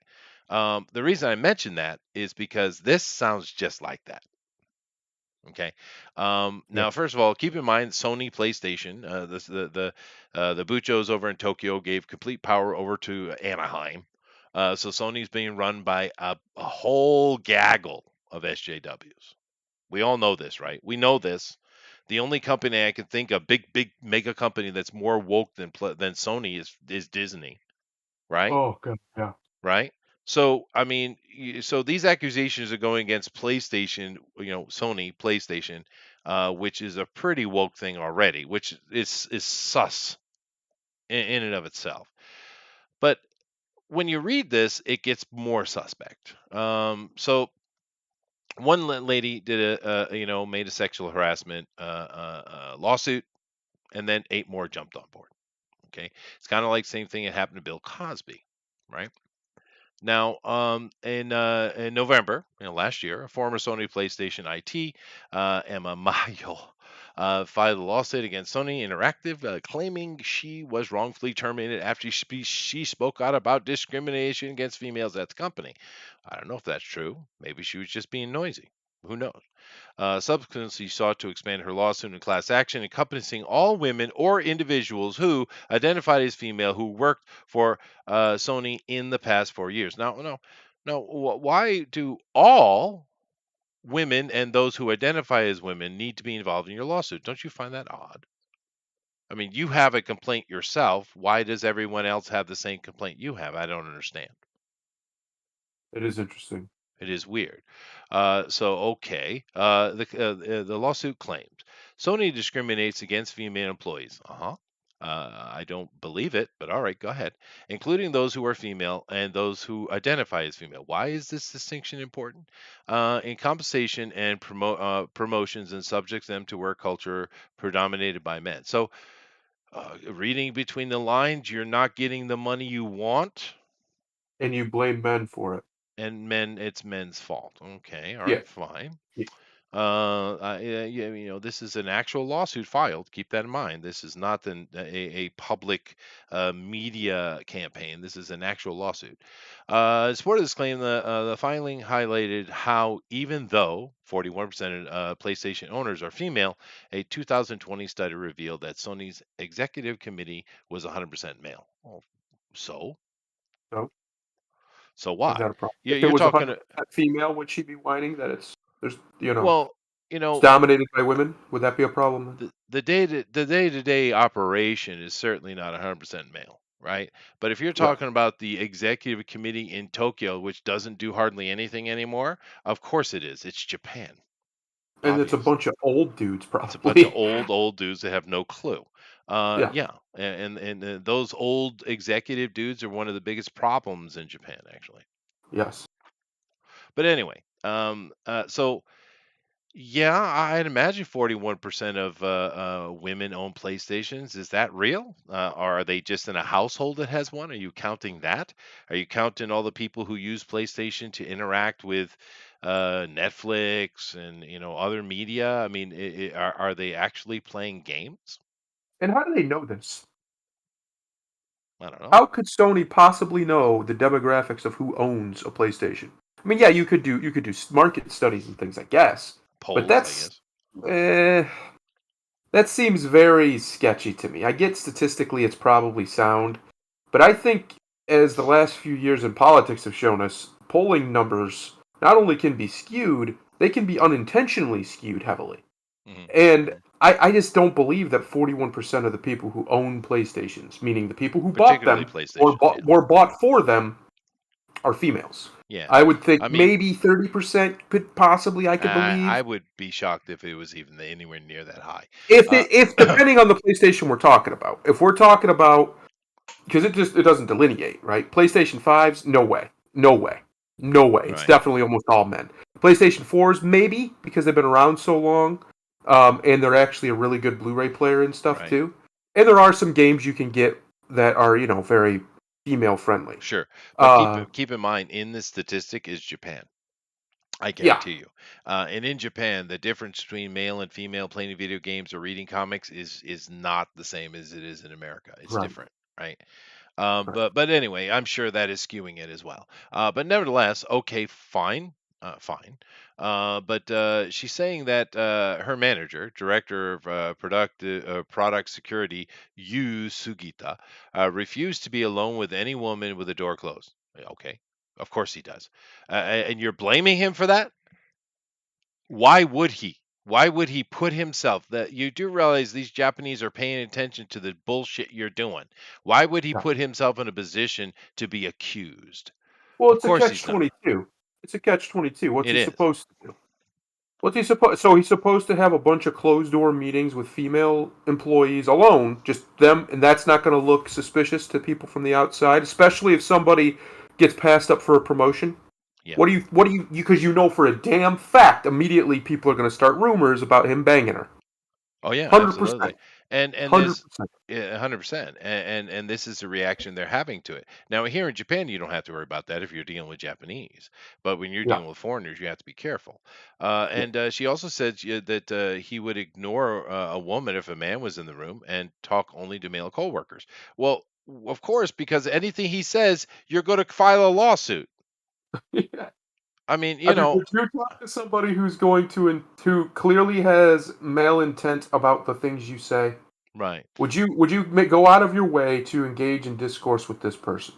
Yeah, and I understand why he's doing it. A lot of men do this, and women are complaining about it. But it's you. But the thing is, feminists created this environment. They That's right. did this. It's their creation. And I don't know who Sugita is, but he might be an older Japanese dude, and he's like, nope. I Well, get it. also these types of people tend to complain about the way men speak to them, whether it's tone policing or they think they're talking down to them or they're mansplaining, right? We've heard all these terms. So why are you surprised that a man's just like, I would just don't want to talk to you. Yeah. Well, I'll talk to these people who don't take every word I say as if I'm throwing daggers at their heart, well, right? Like, yeah, and we've seen this a few times. It sounds like you got fired, baby, because you were a bitch. yeah. That's what it sounds like to me, and you're showing that you're a bitch in your complaint, in your lawsuit. Now, I Even really in hope being a you. bitch, that doesn't necessarily mean she's entirely wrong, but we No, that's can't. true. Yeah. It's kind of like with Putin, what I was saying earlier. In this thing, I have people who, in this lawsuit here, I have people on both sides, on all sides, with an incentive to not be truthful. And that's what, okay, so you bring a lawsuit to kind of get to the truth. That's supposed to be the judge's job, right? To mediate that out. But I can't go off of just one person's side of the story because people lie. Everybody lies about something. Right. This could be their something, for all I know. True, but the article continues in the same vein. It sounds like she was intolerable, and because she was making some accusations or saying some things, people became a little standoffish, and then she got worse and Yeah. worse, is what it sounds like. And then 8 more of them joined in on the harp. That's what it sounds like to me. Because if you read through the article, which I have, it doesn't really sound like there was any. It's not like the Blizzard thing. They're not actually complaining about actual sexual harassment. It's silly stuff. Like, for instance, according to her, she stopped breastfeeding her child early because it was not suitable under those conditions. Then once again, women complaining about not being able to breastfeed. Well, you know what? I'm an older person, and I've had women sitting next to me in the diner pull out their tit and start feeding their kid and put a little blanket over the kid's head, right? I Right. don't think a thing of it. That's not weird for my generation. Some people it is weird, but then again, I I don't don't. like it. Yeah, but I don't have a problem with a mother doing that. Now, No. that's in public. Now, however, is it appropriate for you to be feeding your kid in the fucking business? No. Right? Now, she went into a storage room, I guess. But still, is it appropriate for you Well, to be doing that how at about we work? start with what's a mother doing there? Period. Well, because they can do everything. They can have the cake and eat it too, you They know. can do everything men Yeah, can do. Okay. and more. Hey, all Yeah, right. Well, then stop bitching. right. Period. End of. I mean, Like, here is an do you think? accusation. Let's say this was turned around and men were the ones doing the breastfeeding for whatever reason. That was the biology of it. I don't believe men would bitch about it like this. What men would do is we would find a way to make it work. We Yep. would negotiate. We would come up with things like lactation rooms. Okay, I think that's kind of weird, but at least it's a compromise that makes sense. Okay, but to when a company decides they don't want to do that, then just don't work for that company. No one's forcing you to be there. Right. Now, Simple as that. If you want to have a child and you want to also have a career at a company that does not support you at work having that child there or something similar, like a breast pump or whatever, then don't work for that company. What are you yeah. doing? But I just think it's a bit frivolous, and just there. I think they're just trying to get you to cash in on the the Blizzard debacle, Yeah. and another thing you got to keep in mind with Sony, right? You see here that Sony has limited visual novels. Well, some kind of censorship on nudity and stuff. But keep in mind that Sony is not the big bad boy they used to be in Japan. They've lost a lot of ground. And because they put the people in Anaheim in charge is what happened. But Yeah. anyway, I just wanted to mention this because, boy, everyone just wants to pile on, right? Everyone just wants to pile on. But it gets worse though, because this sentiment, this idea, will continue in a moment. But let's take a little bit of a respite. Are you ready? Let's do it. Kathleen Kennedy and Ewan McGregor's explanation of Obi-Wan Kenobi's mental state shows their complete lack of understanding about the Jedi. Oh, who could have guessed that this show's going to be an absolute shit show? Yeah. Well, From beginning to end, if you have any love for Ewan McGregor as Obi-Wan or just Obi-Wan as a character, do not watch this show. Don't do it. Just pretend it doesn't exist like I do the prequels or the sequels rather. Right. Just don't do that, because that way lies madness. You're just going to hurt your own Oh yeah. psyche Well, if my you do. wife and I have noped out completely. We're not going to watch Yeah. this crap. But I mean, No doubt. this is completely antithetical to what a Jedi is anyway. Do That's keep right. in mind, we have an explanation from the Master himself. Yoda has told us what a Jedi is. If you remember, he's training Mm. Luke, right, in Empire Strikes Back, and and the thing is, the idea they're going with it here is that Obi-Wan is just a mental wreck. He's just wrecked, psychologically, emotionally wrecked. He's wrecked. He's wrecked. And it's like, well, no, he's not. They said, look how we left him at the end of the last movie. He was completely wrecked. No, he wasn't. He was so enthusiastic about, keeping the Jedi alive, he volunteered to take a little baby to a desert planet and watch after him. He Yeah. wasn't wrecked at all. And Part of his besides, role. no, and Jedi don't do that. If That's you right. can't handle your emotional state, you're not going to be a Jedi. Well, Which especially not a Jedi Master like Obi-Wan certainly Kenobi. not. And this is why Yoda and the others didn't want Anakin trained to begin with, Yes. because they saw this weakness in him. But Yes. old Qui-Gon said, "Nope, I'm overruling you bastards. We're doing it. We're doing it because the story Doing it said live. so. Because George Lucas wrote it once, one take only. George Lucas, right? Idiot. I have seen some videos on like YouTube or whatever where they the scene where Obi-Wan Kenobi, one of the first times him and Luke have a conversation, I think the first time, and he gives Luke his dad's lightsaber, he shows it to him, and he's talking to him, and they basically like replay some of the stuff that happens in the prequels and imply that Obi-Wan has PTSD. And I'm like, I get What? the sentiment, but a Jedi doesn't get PTSD. No. That's not what they. No. He wouldn't be a Jedi anymore if he did. Well, it's because they don't understand the content. Yeah. They don't understand the story, dude. And they don't understand what a Jedi is. They think it's like some kind of wizard. It's not. It's a disciplined monk, is what it It's a is. warrior Right? monk. It's a warrior monk. And they don't do like that. It's like it's like 100 Eyes is going to lose his shit after being blinded by Kublai. I mean, come on. Yeah. That was a good reference. You guys should watch that. 100 Eyes is badass. Anyway, and of course, this article is pointing out the obvious stuff. Like, for instance, Yoda is educating our boy Luke, right? A Jedi must have the deepest commitment, the most serious mind. It's true. He continues. This one I have a long time I have watched all his life. Has he looked away to the future, to the horizon? Never his mind on where he was. What he was doing. Adventure, excitement. A Jedi craves not these things. You are reckless. Remember when Yoda used to talk like Yoda? Yeah, what happened there? Freaking Disney. Yeah. Yeah.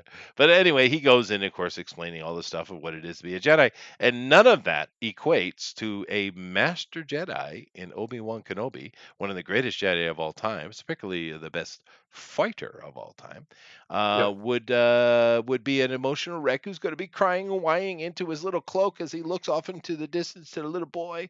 You look where you brought me. We're our last hope. I mean, then, you fucking ruined from day one. All right. Moving so bad. on, dude. So bad. Moving on. Here we go. Bad. Okay. Don't do it. Stop it. Stop it. Alec Baldwin files lawsuit asserting he's not, quote, legally culpable of killing Helena Hutchins. Okay. No. Oh, Alec. No. Buddy. It's much worse than you think. Oh, Alec buddy. is accusing Helena of killing herself. I'm not joking. So absurd. He's so evil. He's such an evil dude. I don't care what anybody says. That is a purely evil, black-hearted person. Yep. Yeah. He is evil to his core, and he knows it, and he revels in it. He ain't no Jeff Bridges. That's for damn sure. Oh my gosh, man! Could you imagine accidentally, and it was most likely accidentally, killing somebody who you probably considered at least tangentially a friend, work friend, work colleague, in something that's a tragedy, or by all accounts is tragic, and then turning around and doing everything to escape even the veneer of responsibility for it. It's there was people who were white knighting for him afterwards because he was upset. Yeah, he was upset. He just murdered a woman. What are you talking about? He was upset. Pretty sure she's the most upset in the situation. Gee. But Amran, how dare you? That was perfect. But anyway, but I'm not kidding. He literally goes on. I'm not going to read the article. You guys go read it. But I'm telling you, he takes no culpability whatsoever. None. Right? He says he's completely innocent, and he literally describes what happened, and it was her fault because she told him to raise the gun higher. Literally, it's her fault. The only reason she got hit and the director got hit because the bullet went through her, right, is because she told him to put the gun where he had it. I'm not kidding you. This absolute freaking, I don't even know what's the word, cesspool, vile creature is blaming this woman, right? Instead of just saying, dude, the first thing he said was good. I mean, it's a really bad accident. This absolutely sucks. We lost a great person from our community.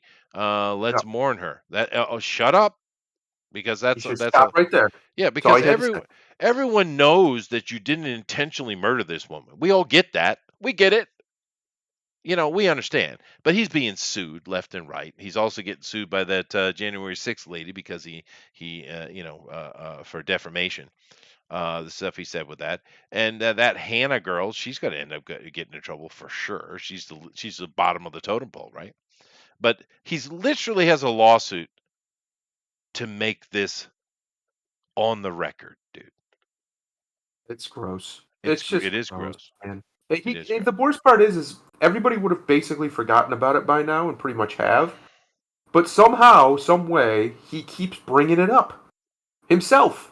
Whether he's doing an interview talking about it, or he's filing lawsuits about it. Like, bro, just shut the hell up. And this would have blown over by now. Because, like you said, I don't think there's anybody who actually believes he intended to kill her. Now, he very well might have. I don't know, but I don't believe that was the case. Yeah. So if he would just let this just shush, it would have went away by now, because they're probably not going to bust him down and get him on anything serious because he's a big star and blah, blah, blah, blah, blah. Whether you like that or not, it's just the truth. It almost never happens to these big celebrities. No. And, Amran, you're mean. Where's the love, brother? Those Australians, man, you got to watch them. There's only one good Australian ever. You know that, right? And that's Dundee. That's true. And he's gone. Yeah, he died. Yeah. Steve Irwin. Now, let's be honest. Okay. Steve Irwin was good too, but nothing good has happened to Australia since Dundee passed. That's true. That is true. He's the only real one down there. They're all meanies. Yeah. The agenda, Jiminy says. Yeah, well, this is nothing about the agenda, Jiminy. This is about... Well, it's about a agenda. But not that one. Scumbag actors. But, I mean... And of course, he's trying to get everyone back to finish the movie, which is in bad taste. It's just, read the article if you guys want, but this guy's a scumbag, man. This Alec Baldwin. I mean, I never cared for him much, but he always played for that character you don't like, the bad guy. I mean, he does it well because he has that face, right? But it turns out he actually is a dick. Yeah. I mean, my God. Literally blaming the woman herself for her own death. What a jackass. Now we're going to go from a really shit asshole actor to an absolute legend. I love John Cleese. I will always love John Cleese. John Cleese deserves all accolades that can be bestowed upon him before his passing, and then some after. Yeah. John Cleese has microphone taken away at South by Southwest for demanding, quote, reparations from Italy and France for historically enslaving the British. I agree. You know what? Reparations for everybody. Reparations for everybody. Just I agree. Everyone. Yeah. Listen, Italy, Listen, you sons of bitches. You conquered all over Europe. You're going to pay. You're gonna pay. You're going to pay. Yeah, you guys have no money whatsoever, but you're gonna pay. You're going to pay. But John Cleese he's old and he's gonna die soon, and he just pushing back, constantly. He's not gonna stand up for this dumbass shit. And I love this exchange. I love what he did this on stage, by the way. It was some kind of comedian commentary thing going on, and I'm gonna read it because it's freaking awesome. Because he is legendary. He is a legend. Anyway, he was joined by fellow comedians Jim Gaffigan, Dulce Sloan, and Rick Velez. And they had a 90-minute talk on an event titled John Cleese in the Conversation. Okay, they were talking to him, an old school versus new school, I guess. The outlet reports that the incident began with Sloan, which I think that's Sloan.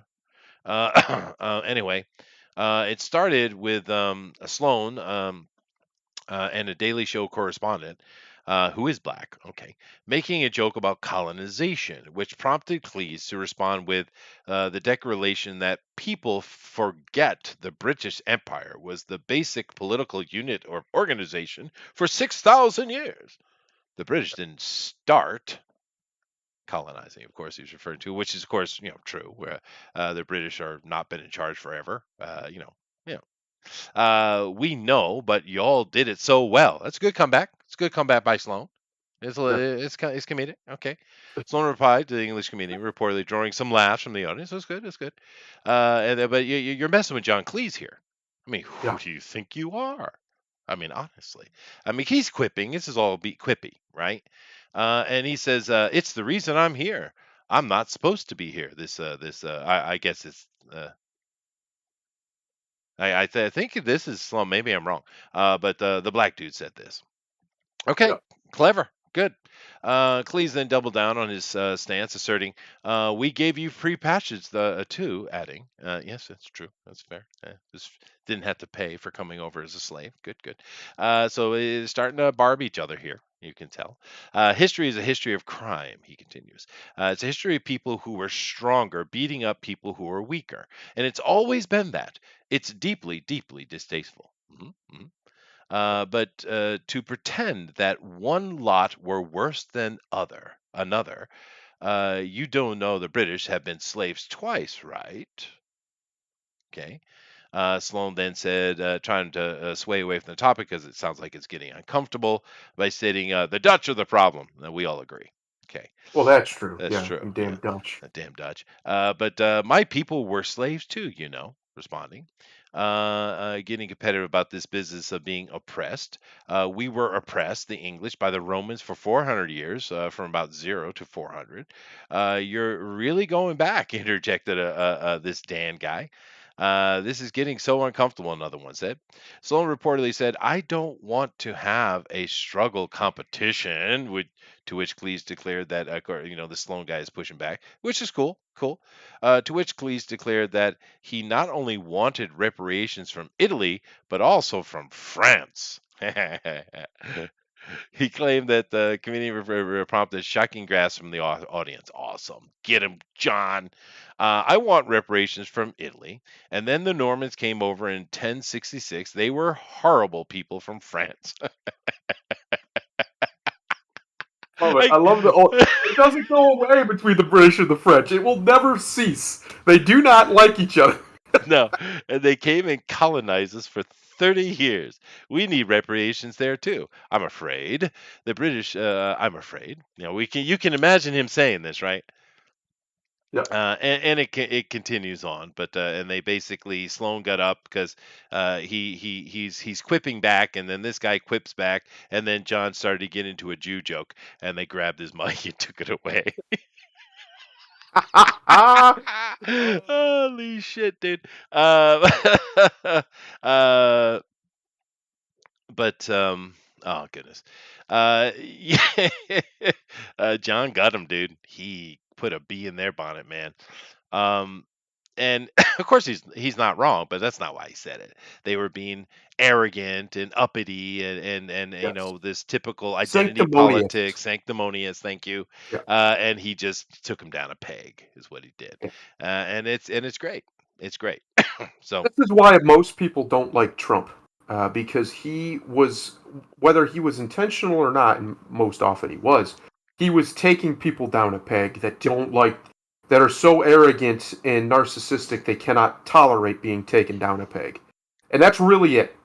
They don't like him, and I'm talking about like common people don't like him because of that, because he goes in and he takes their idols and he just chopped at them and chopped at them and chopped at them. And they didn't like that. The media portrays it as he was this big meanie head. yeah, Well, Cleese is obviously being mostly playful here, he is. but Yeah, but he's as all quipping. good comedy, there's some truth in it. Sure, That's why that's why why it it works. stings. Yeah, Yeah, and he's correct. Like if you want to play this game, every single people on the earth have been oppressed by other people yeah. at one point in history. Oh, There yeah. is no one who has the exclusive or even like the predominant uh, rights to oppression, the claims to oppression. That's just preposterous. It's just not true. Like, I are we gonna go? Are we gonna demand the Arabs repay for the tens and millions of Europeans they slaughtered and raped and pillaged for thousands of years? I think we should. Or They have all that all the damn white oil, you people, know. all the white Christians they wiped out throughout all of Arabia? Uh, should we make them pay reparations, or is it only for some reason, some weird reason, people from European countries of European descent, what we call white people? Is it only them that have to pay these prices? Because if Apparently, yeah. so, that doesn't seem like justice. That seems like vengeance to You me. know, if I were to look at the world historically, which I can do, and I were to pick a people who are the most oppressed and have been beaten up and abused the most, maybe the Polish. For crying Polish. out loud, they're Slavic. That's where the term slave comes from. Uh, and for especially the last 100 years or so, they just been back and forth, just like a ping pong ball between terrible groups Yeah, of they've people, had a lot of just trouble. terrorizing them. And the worst part is then when every time Europe needs them, they show up and save the damn place. Damn them Poles. Them Yeah. Poles or something else. Yep. Yep. And of course, what we call northwestern Ukraine would have been part of that as well. But anyway, get him, John, get him, because my God, and he wins because he's being lighthearted and joking and just kind of jabbing at him, and they lost their shit, right? They lost their Yeah. shit, so he They wins. can't take it. You They can't lost. take. That's how you know their ideology is stupid and just shallow. Because if it was deep and had good foundation, you can joke about it. One of the Jimmy, reasons why I think most Christians can take a lighthearted jab is because the theology and the religion itself has such a strong foundation morally. There's such good stuff there, good fruit as the Bible calls it, that you can sink your teeth into. That little lighthearted things here or there don't typically bother most Christians. Like they'll laugh at it, like that's pretty funny. yeah, no, But you other shouldn't. You shouldn't be places, so easily rattled. You shouldn't. yes, Yeah. other ideologies that are weaker, that are much more shallow, like this nonsense woke nonsense. Mhm. They can't take jokes Right. at all. They You know, they can't. you know who gets rattled really quick? Who's that? Islamists. Oh my gosh, it's They can't ridiculous. take a joke at all. Yeah. But Jiminy, yeah, you're right. We should definitely grab that Arab money. And Thundero does have to give all his reparations to you. Fair enough. I only That's give right. you half though because my mom's Irish, and they are No, all on that listen, same category my of great most abused. grandfather is Cherokee, so I'm not giving you nothing. I don't know if If they anything, qualify. black people owe me money. They came in and they worked the plantations and took my land. I Get got you. out of here. I got you back, Jiminy. I got you back. I got you. But Anyway, that's how awesome. ridiculous the argument can get, right? Is Right. just where do you draw the line? It's so preposterous. It is. It's silly as shit. Yeah. Uh, Jiminy, it's funny. All right. Well, we're gonna end on a roll though. Uh I put some lighthearted stuff in here, but we're gonna end pretty hard because I made a comment a little while ago saying that the masks are off, Yeah. right? The gloves are off, the claws are out, and the agenda is front and center. Okay, and I'm going to demonstrate that to you right now. You ready? EA, Gearbox, and Microsoft among 65 companies to sign open letter condemning Texas Governor Abbott's, quote, anti-LGBTQ plus efforts. Okay. Now, Good. Sign it. what would you say those efforts by Texas are? Oh, I know exactly what they're talking about. They're trying to make it, or have, as far as I know, made it They have. illegal to mutilate children chemically. Yeah. Yeah. That's what they're doing. Now, you can call it all kinds of nice little medical terms that you want. It's mutilation. Let's be fair. Let's be real with it, because there's no coming back. Well, Once it's done, it's done. It also covers reassignment surgery for children. Yes, It's which not is just literal chemical, mutilation. which is literally mutilation. Now, I find it. I'm just going to make this little offhanded point. I find it really interesting that you will get the most appalling screams of anger when we talk about female circumcision, That's right. right? And I agree. You probably Yep. agree too. That's Yep. ridiculous, right? But of Evil. course, the male circumcision that's just fine. Okay. That's for some reason, yeah. That's okay. But anyway, you get this scream of mutilation on that, which we all kind of get, right? We get it, right? We're not some tribal running around the jungle. We get it, right? Sure. But yet, cutting off a child's genitalia is it's good. For some reason, it's virtuous. I'm a bit confused. It seems more horrible. Because You see, usually with those tribes who do female circumcision, they wait until they're adult. yeah, they're older. They're Typically, older. yes. They don't do it to little ones, which I kind of think if they should, it would be less traumatic. But that's a horrible practice. But we're not going to get into that. But the point being is, how can one thing be wrong and the same thing not be wrong? Because that's what it is. And good on Texas, because That's right. leave the damn kids alone. If you grow up and you want to cut your body up, you want to put piercings in your ear, you want to put a pipe through your dick, whatever you want to do, you go for it. You go. That's your choice. You do that. Go right Have fun. ahead. Right? Have fun.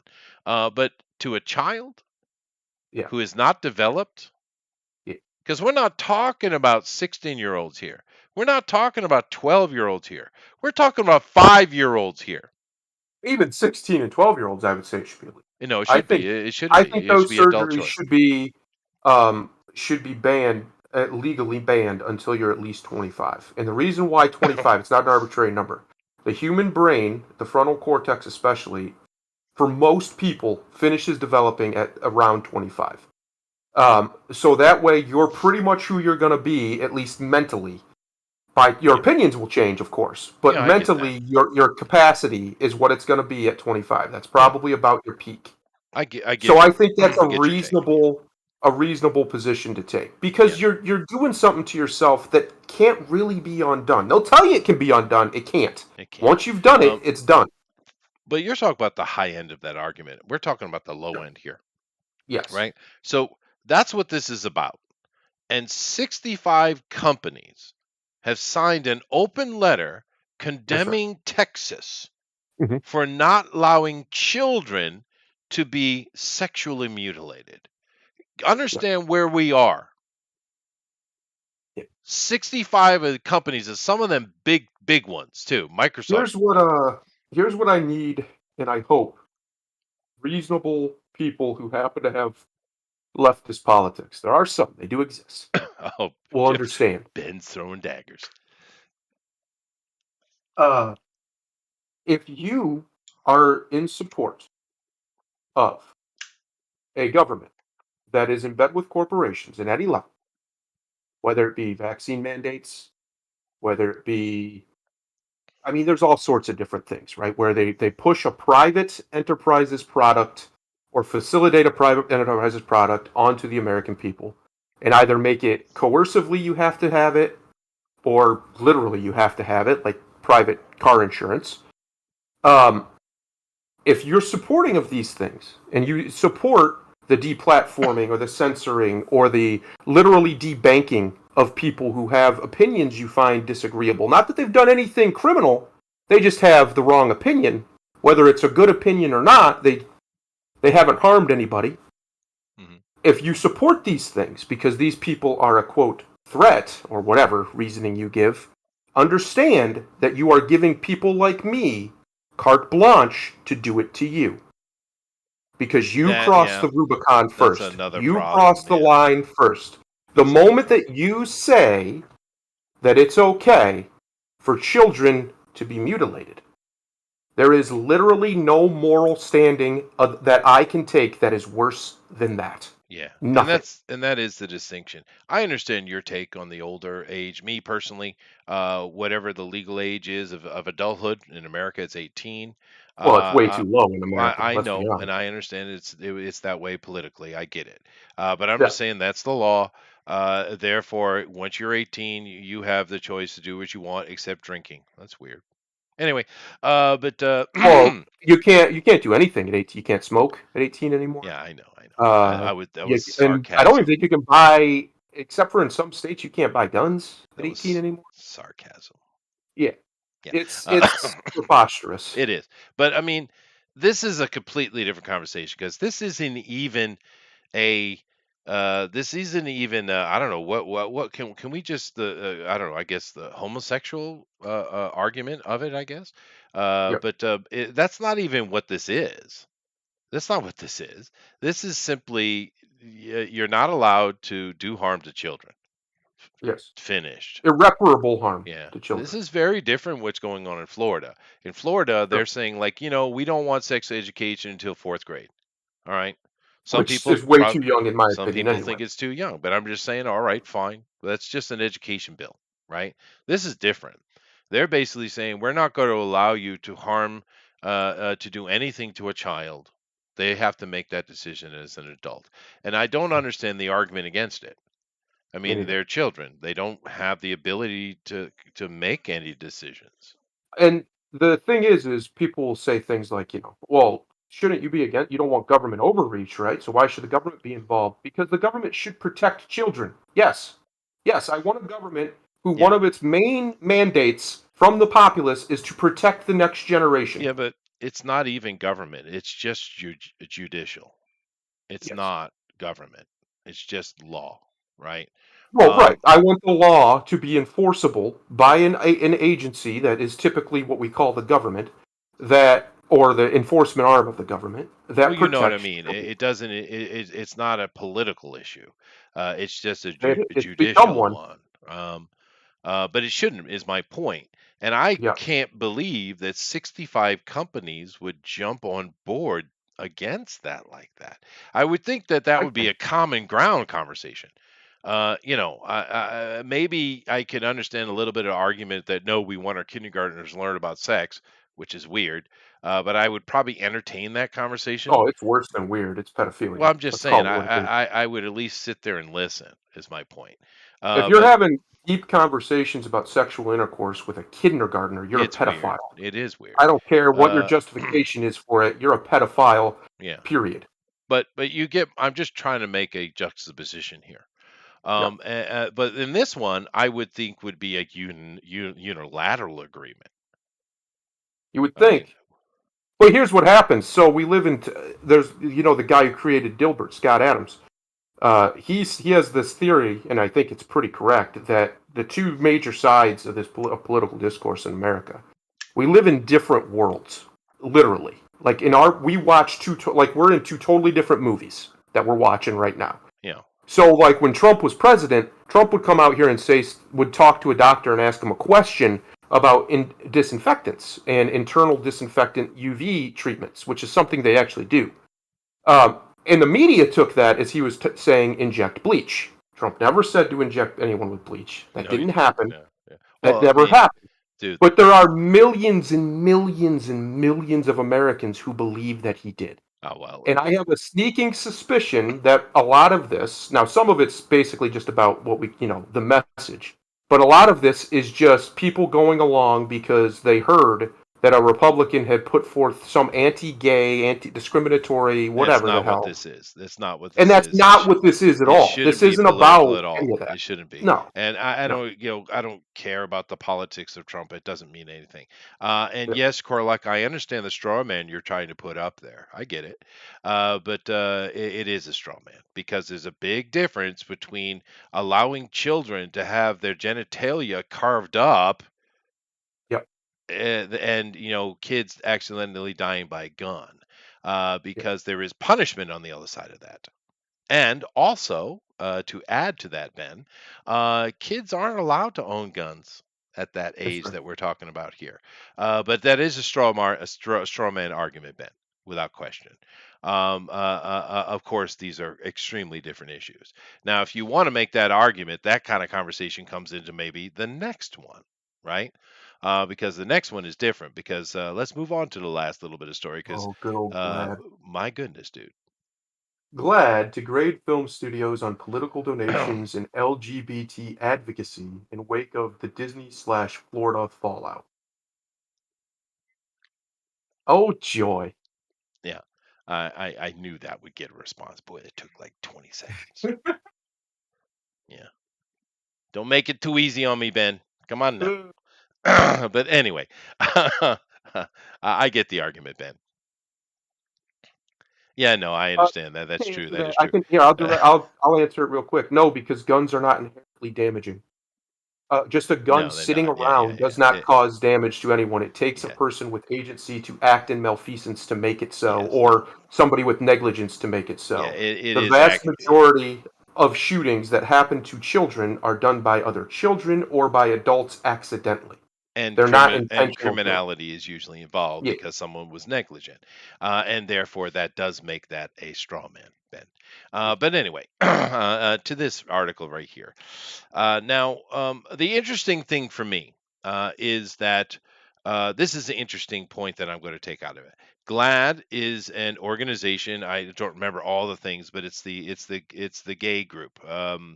Let me see what their name. Oh yeah, Gay and Lesbian Alliance Against Defamation. Okay, now for them to make a statement to have within their organization, they're going to change how they grade things, and they put out a report saying we think this is pro-gay and this is not pro-gay. That's fine. They can do that all they want.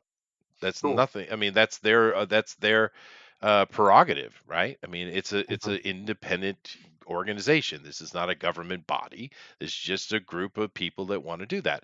And I imagine for people inside that community, it's probably valuable, right? So fine. I have no problem with whatsoever, because the simple answer for me is, yeah, just don't listen to them. What do you care what they say? Yeah, Or you care what they say. Either way.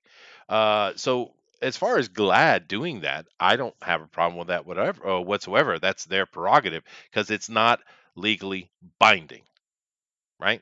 But here's the thing that I think's interesting about it because they're on a tear about the thing where Florida doesn't want sex education until fourth grade, which I don't understand why that's a problem. I really don't. You can sit down and talk to a bunch of kindergartners, and they're not going to get what they're talking about. They're going to have their fingers in their nose, especially the boys, and they're going to say things like fart or something like that. So yeah, you're dumb, but it's not a weird law at all. But whatever, I okay. But here's the thing I get out of it that's it's really interesting. Now they're on a tear for sure. They're doing all these things. They're going to get them. So a lot of studios and a lot of companies are going to be on GLAAD's list. They're going to be on the list. Rrr, rrr. Okay, fine. Well, I'm just all right, fine, right? And they're already complaining about stuff and actions they're going to take against Disney and stuff because Disney slow rolled their response because Disney understands that, yeah, why would we get involved in that conversation? We're a kids company, right? you would think. Uh, You would think that somebody in the guys, what are we doing? Like, yeah, but of back it up. course, Disney has responded, and this is what I find to be interesting. Let's come on down here to old Chapek. Where is he here? Bobby boy, our boy Right here. Bob, A week boy later, Bob. after him saying that, we need to kind of chill out a little bit, which is of course the right decision. He should have stayed out of it completely, right? Not made any comments whatsoever. He declared that he wanted to be an outspoken champion for the LGBTQ plus movement. Okay, Disney's been doing that for years. What's new, right? In another company-wide email, Chapek said it is clear that this is not just an issue about a bill in Florida, but instead yet another challenge to basic human rights. What? What does not teaching children about sexuality until fourth grade have to do with basic human rights? What does that have Uh, to do with anything whatsoever? Right? But um, my point is that hmm. Disney has made a 180, baby. 180. They're all on board with GLAAD now, 100%. They don't want to get canceled by GLAAD. We can't have that. GLAAD is They the can't. ultimate Yeah. super powerful Sith Lord of the world, and if they say something bad about us, we're ruined. Of course, in reality, you are a child's company, and a lot of parents are not going to take that well. Every poll I've seen on these things. Now, polls are polls. I don't really typically trust them, but when they're in concert, you can probably say most likely they're accurate. But everyone I've seen, and from polling places that are fairly reputable, around 60 to 80% of American parents of all demographics agree with Florida's bill. Agree that there's no reason to be teaching young children about sexuality. Yeah, it's dumb. And I'm a teacher. I know. I've Yeah, dealt with little kids like that, and they're not going to get it anyway. But it's just an interesting response from Disney for me, Thundero, because I know a lot of people don't like GLAAD. I don't really care. They're an independent organization. They have a right to do what they want to do. I have no sure. problem with GLAAD in this at all. At all. There's nothing wrong. Now, if they want to hate on, just as like the Southern Poverty Law Center, they hate on people all the time. They're horrible, but they have a right to do it. And Well, so does GLAAD. I don't have a problem with GLAAD in this situation at all. My problem is that Disney's boss, Chapek, of course, he's not the ultimate boss, but he's the dude in charge, yeah. has decided to cave into this nonsense when he should have just shut his damn mouth. Should That's just the stay down. weird point. You see what I'm saying? Yeah. No, there's this is what people talk about when they mention things like the gay mafia or whatever, right? The alphabet people, as Dave Chappelle calls them. Right.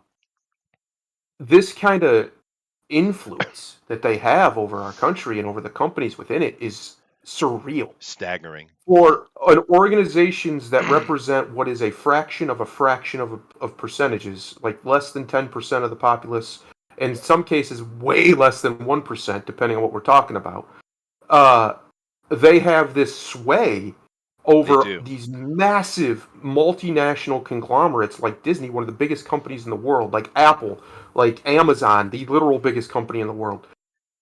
That is just, it Yeah. doesn't make any sense. It It. makes no sense I how they want. have that much sway over them. I wonder why, to conspiracy theory, theory it, why they have that kind of influence. Because think about some of the other organizations similar, like MAD, Mothers Against Drunk Driving, right? Yep. Or the ones with old Gore there. What was her name? Gore's wife. Yeah, I know what you're talking about. Yeah, I that can't, exactly. organization. That's the perfect example. We don't even Yeah, remember the damn name. we don't. But I mean, them going against rock and roll, or that dude who was going against video games, or we've seen Yes. many organizations that going after stuff, and that's fine. They have a right to do that. But in the end, they were defeated because one, science didn't back them up, and Yep. two, the people spoke. Whether it's good or not is not the point. We can get into the degradation and the deviant slide that America's been on for decades. We can get into that conversation, but I'm just saying that they didn't have the push necessary to basically break American law by stifling free speech. They were not allowed to Have do that, purchase to do right? it. And they put a It's lot of it's money and effort, but strange. they failed. But this is not failing. Why? Where's It's their power very come from? strange to me. Well, I can. It's you want to get tinfoil hatty. It's the financial sector. For whatever reason, and I know the reason, but for whatever main reason, they have decided that these causes they must champion, or else for some reason they've committed a grave sin, like we were talking about earlier.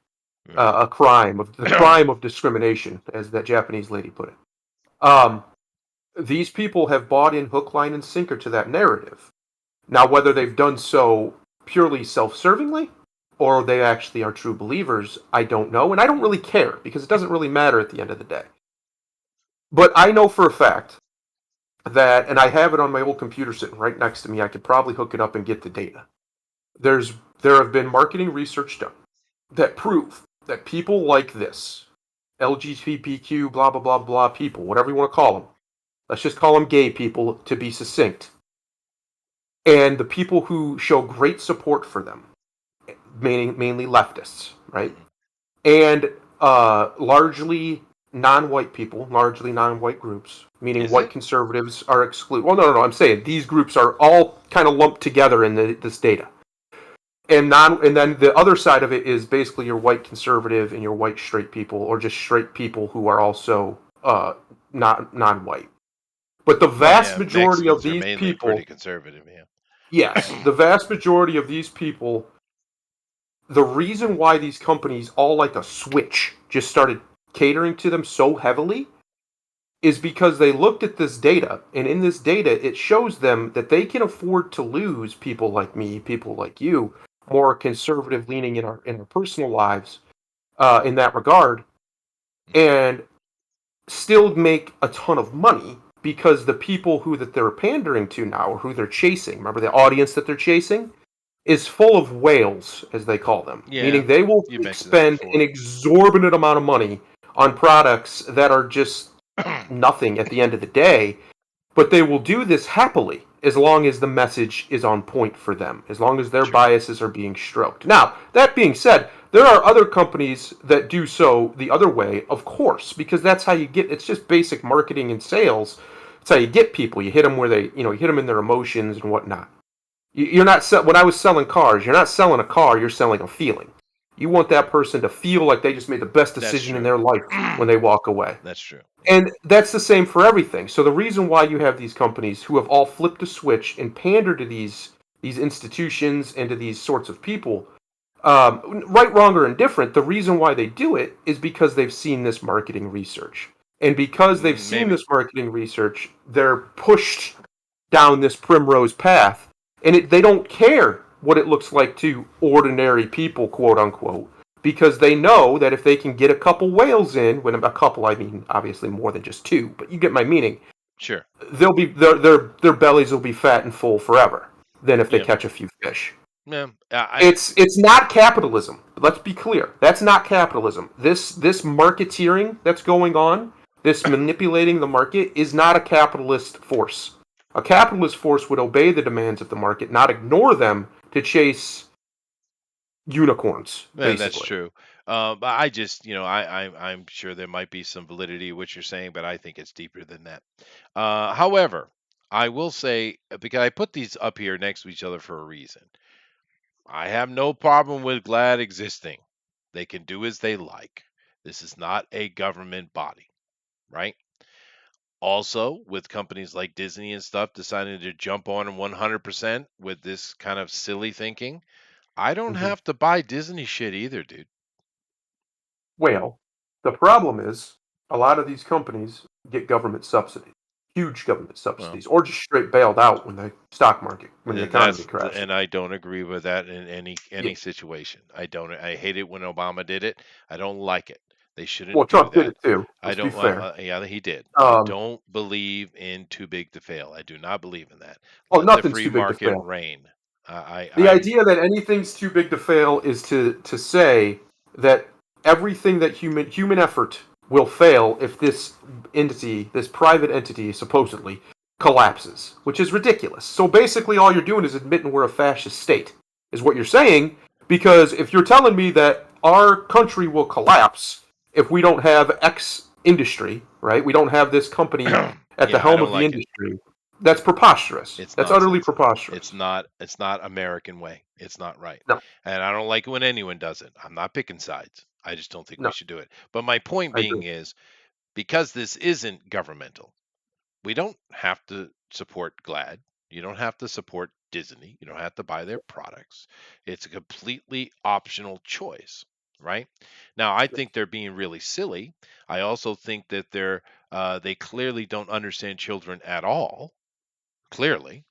But this article and everything that's going on to me is just silly. It's not angering because it's just stupid people doing stupid things. However, this is one thing. This is evil shit. Yeah. And these are the same companies involved in this conversation, right? What they're doing here, where I'm like, fine, you're free speech, you can do as you like, and I can make my choices too, fine, no problem. This, you in no way should be trying to enforce the abuse of children. This is ridiculous. There is functionally no difference between transition surgeries, quote unquote, or hormone therapies, whatever you want to call them, and female genital mutilation that Muslims No, and there's not. random tribes practice. It's horrible. What is the difference? I don't want to hear about mental state and think they're children. Their mental state's in flux. They don't have a Constant solid flux. mental state until they're probably 30. Let's be honest. Yeah, It's no, the that's truth. true. It is true. And another aspect of it, I understand now we're getting into governmental stuff and taxes and such.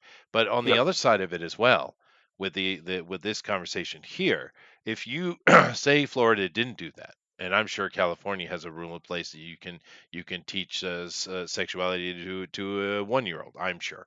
But the thing is you also have a choice to just pull your kids out and homeschool or put them in a private school. You do have this option. There's an option for you here. I don't agree that it should be pushed that far, but yet you do. There is an option here which allows me to kind of soft pedal it, right? But this is a different conversation. They're arguing against a state that's saying, no, we're not going to let you physically or chemically castrate children. We're not going to Correct. let you affect their body like that. We're not going to let you enforce it. We're not going to let you uh, destroy and take away 100% the will or the choice of the parent. We're not going to do that. Right. Whereas in the other one, we can disagree with it. We can say we don't like the fact that our taxpayer money is going toward that. If it were the situation where they were teaching little babies that, at least you have the option of pulling your kid out, right? For now. This for now. Well, that's true. There's a lot of leftoids who say that you shouldn't even have that option. They are trying Yeah. to take it away. That is true. Yeah, They're it should trying be to restrict it. mandatory that you have to send your children off to them to have their minds Right. raped. Yeah, but okay, that's but as it is, I'm just Yes. saying this is a different one, and I'm kind of finding it. I get why companies are kind of doing their thing on that other conversation, but this one right here, I would think it would be unilateral agreement. I really You would. would think. You would think. But here's the problem, you see. We have this conflation. Everything gets conflated with other things, which is intentional by the left. Leftoids, you don't get out of this. This is why you lump everything under one umbrella, so that later you can conflate when somebody has a problem with any of it. You can conflate that, oh, so you don't like gay people because you don't want children to be mutilated. No, what? What are you talking about? There's nothing to do with gay people. What are you on about? But they can do this. Isn't about that. I know that that's Yes. the motivation to the ultimate, insinuation of the law. But and it the thing with that though, when you get into that choice, and you and I were talking about this a little bit earlier. When I was younger, these conversations never came into my head, dude. Me I neither. didn't care. No one talked about it. I had gay friends. I'm a musician Yep. for frick's sake, dude. It never was a thing at all. And it wasn't a thing until very recently. And then it became the only thing to be talked about, the only thing to be pushed. And the thing that's odd to me is whereas I never thought about or cared ever, they have forced me now to care, to have an opinion, which I didn't This have is why I before. say. This is why I say it all the time, Chester. It's a great little saying that I came up with, and I'm patting myself on the back because somebody's got to. Frankenstein was not the monster. Frankenstein was the villain. And what that means is True. these people are, whether they know it or not, are creating their own monster. And I don't want that monster to exist. I would much rather live in a live and let live world. Because at heart, that's the world I want to live in. I want to be left alone. to live my life the way I see fit.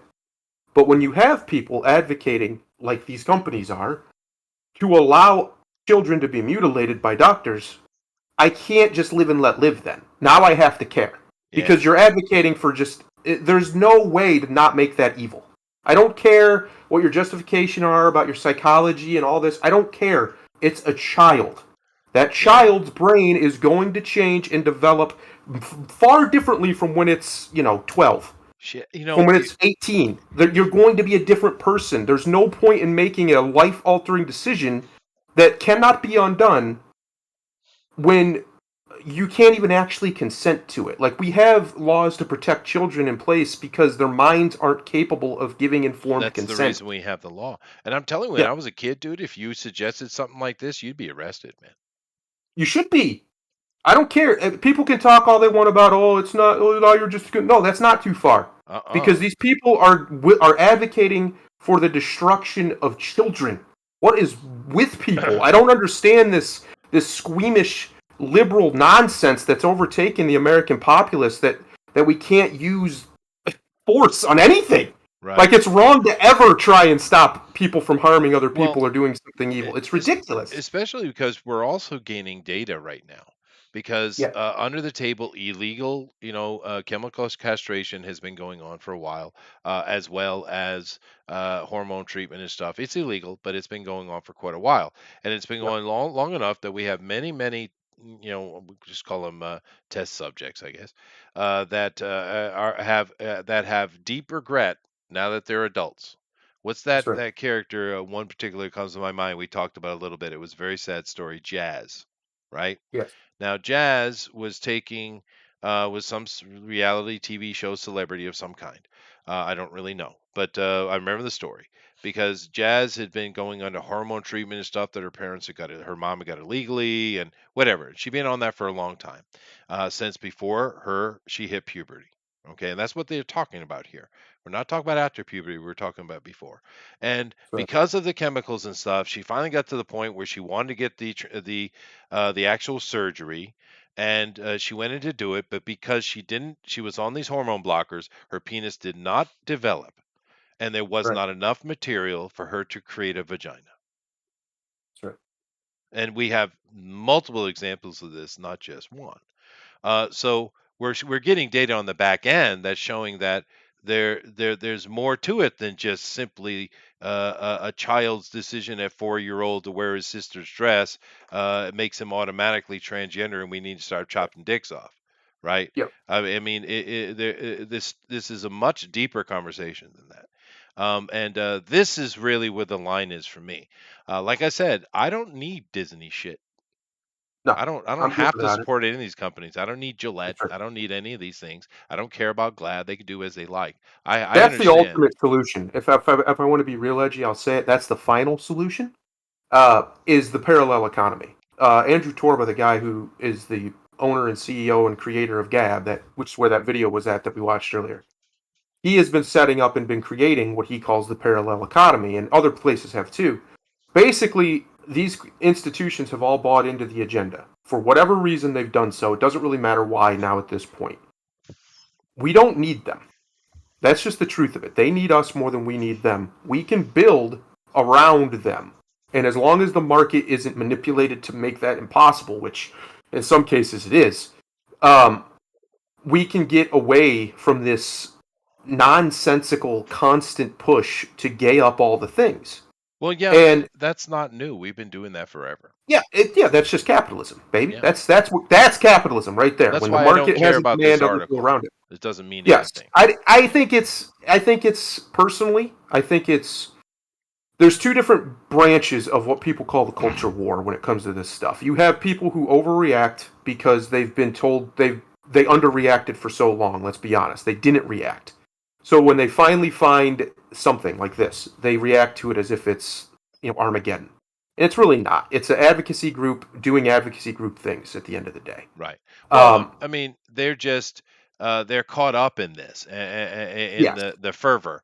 Feminism won, but they're still feminists. So they got to do something, and it's been extended beyond that. But the other side isn't even culture. Like I would certainly hope that there's not Americans who genuinely have thought about it, who want to embrace a culture of child mutilation because the child and a doctor say that this child is the wrong sex.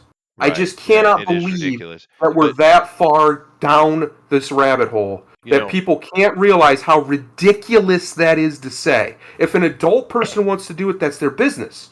But a child isn't an adult. We don't let children make life-changing decisions. We don't even let them fucking drive cars because well, it's there's a lot of dangerous. things we don't do. We don't give them knives and forks, and we definitely don't let Oh, them God.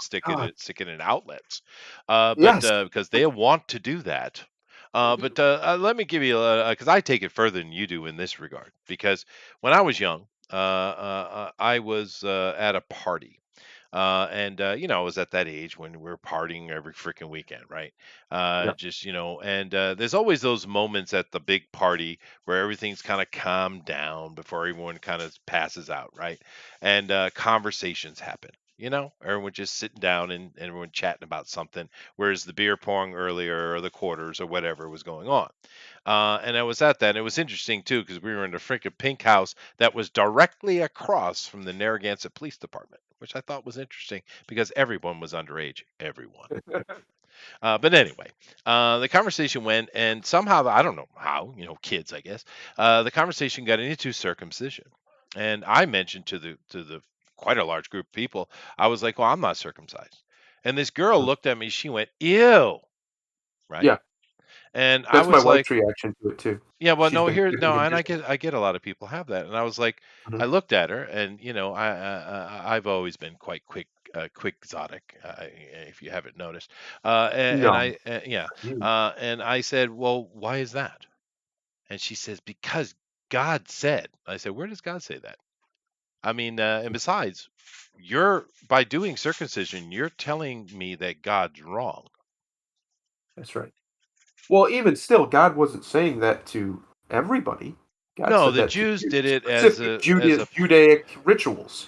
Well, they did it because when Babylon came in and conquered Jerusalem and took Yeah. all their leadership into into Babylon, which is when they wrote their Bible, by the way. The Torah was That's created at that moment, by the way. They wanted to show, they wanted to apologize to God, and they decided the best way to do that would be to cut the tip of the flesh off the tip of their penis.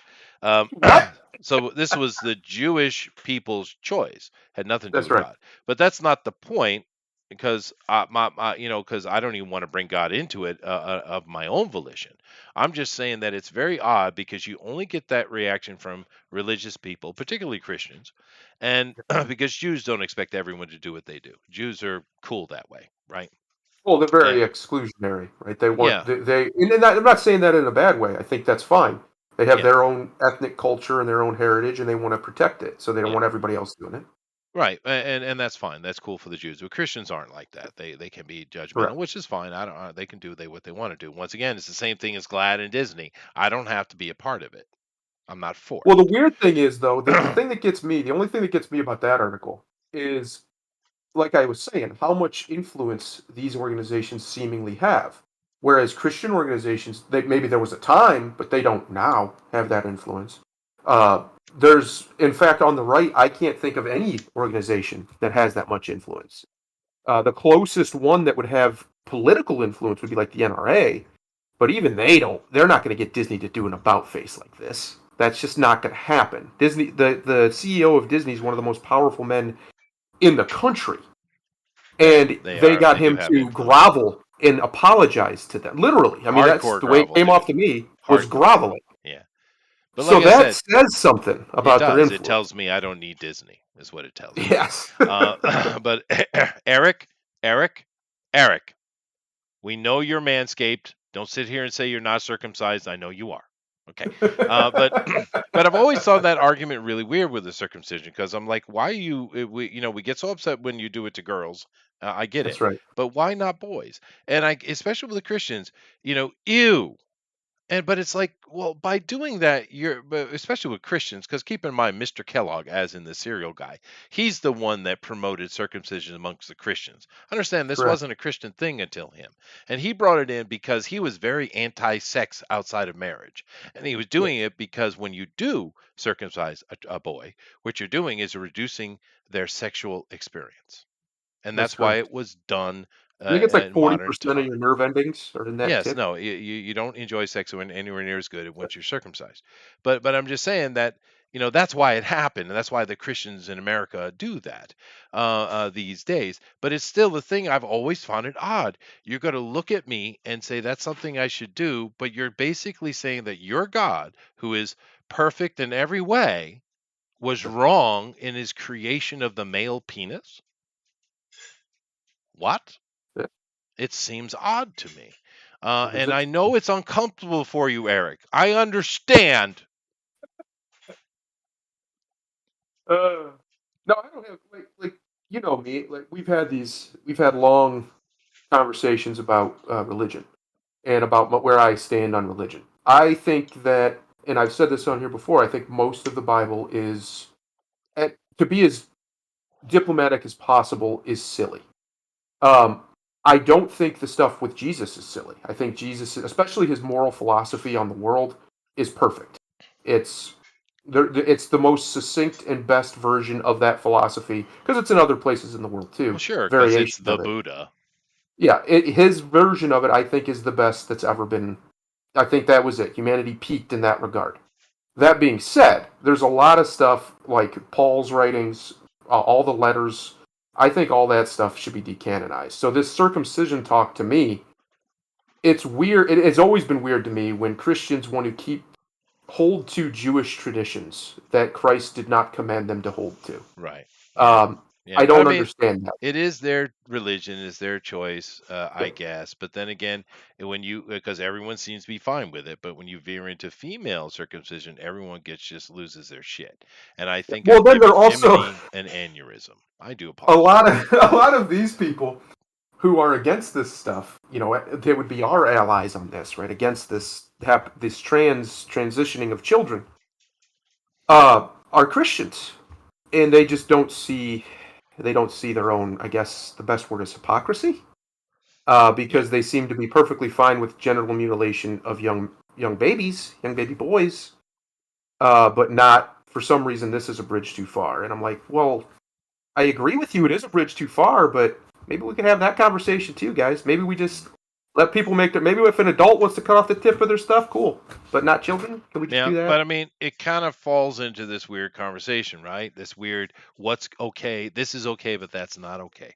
It is Yes. problematic, to be honest. But Jeff, don't mess with me, dude.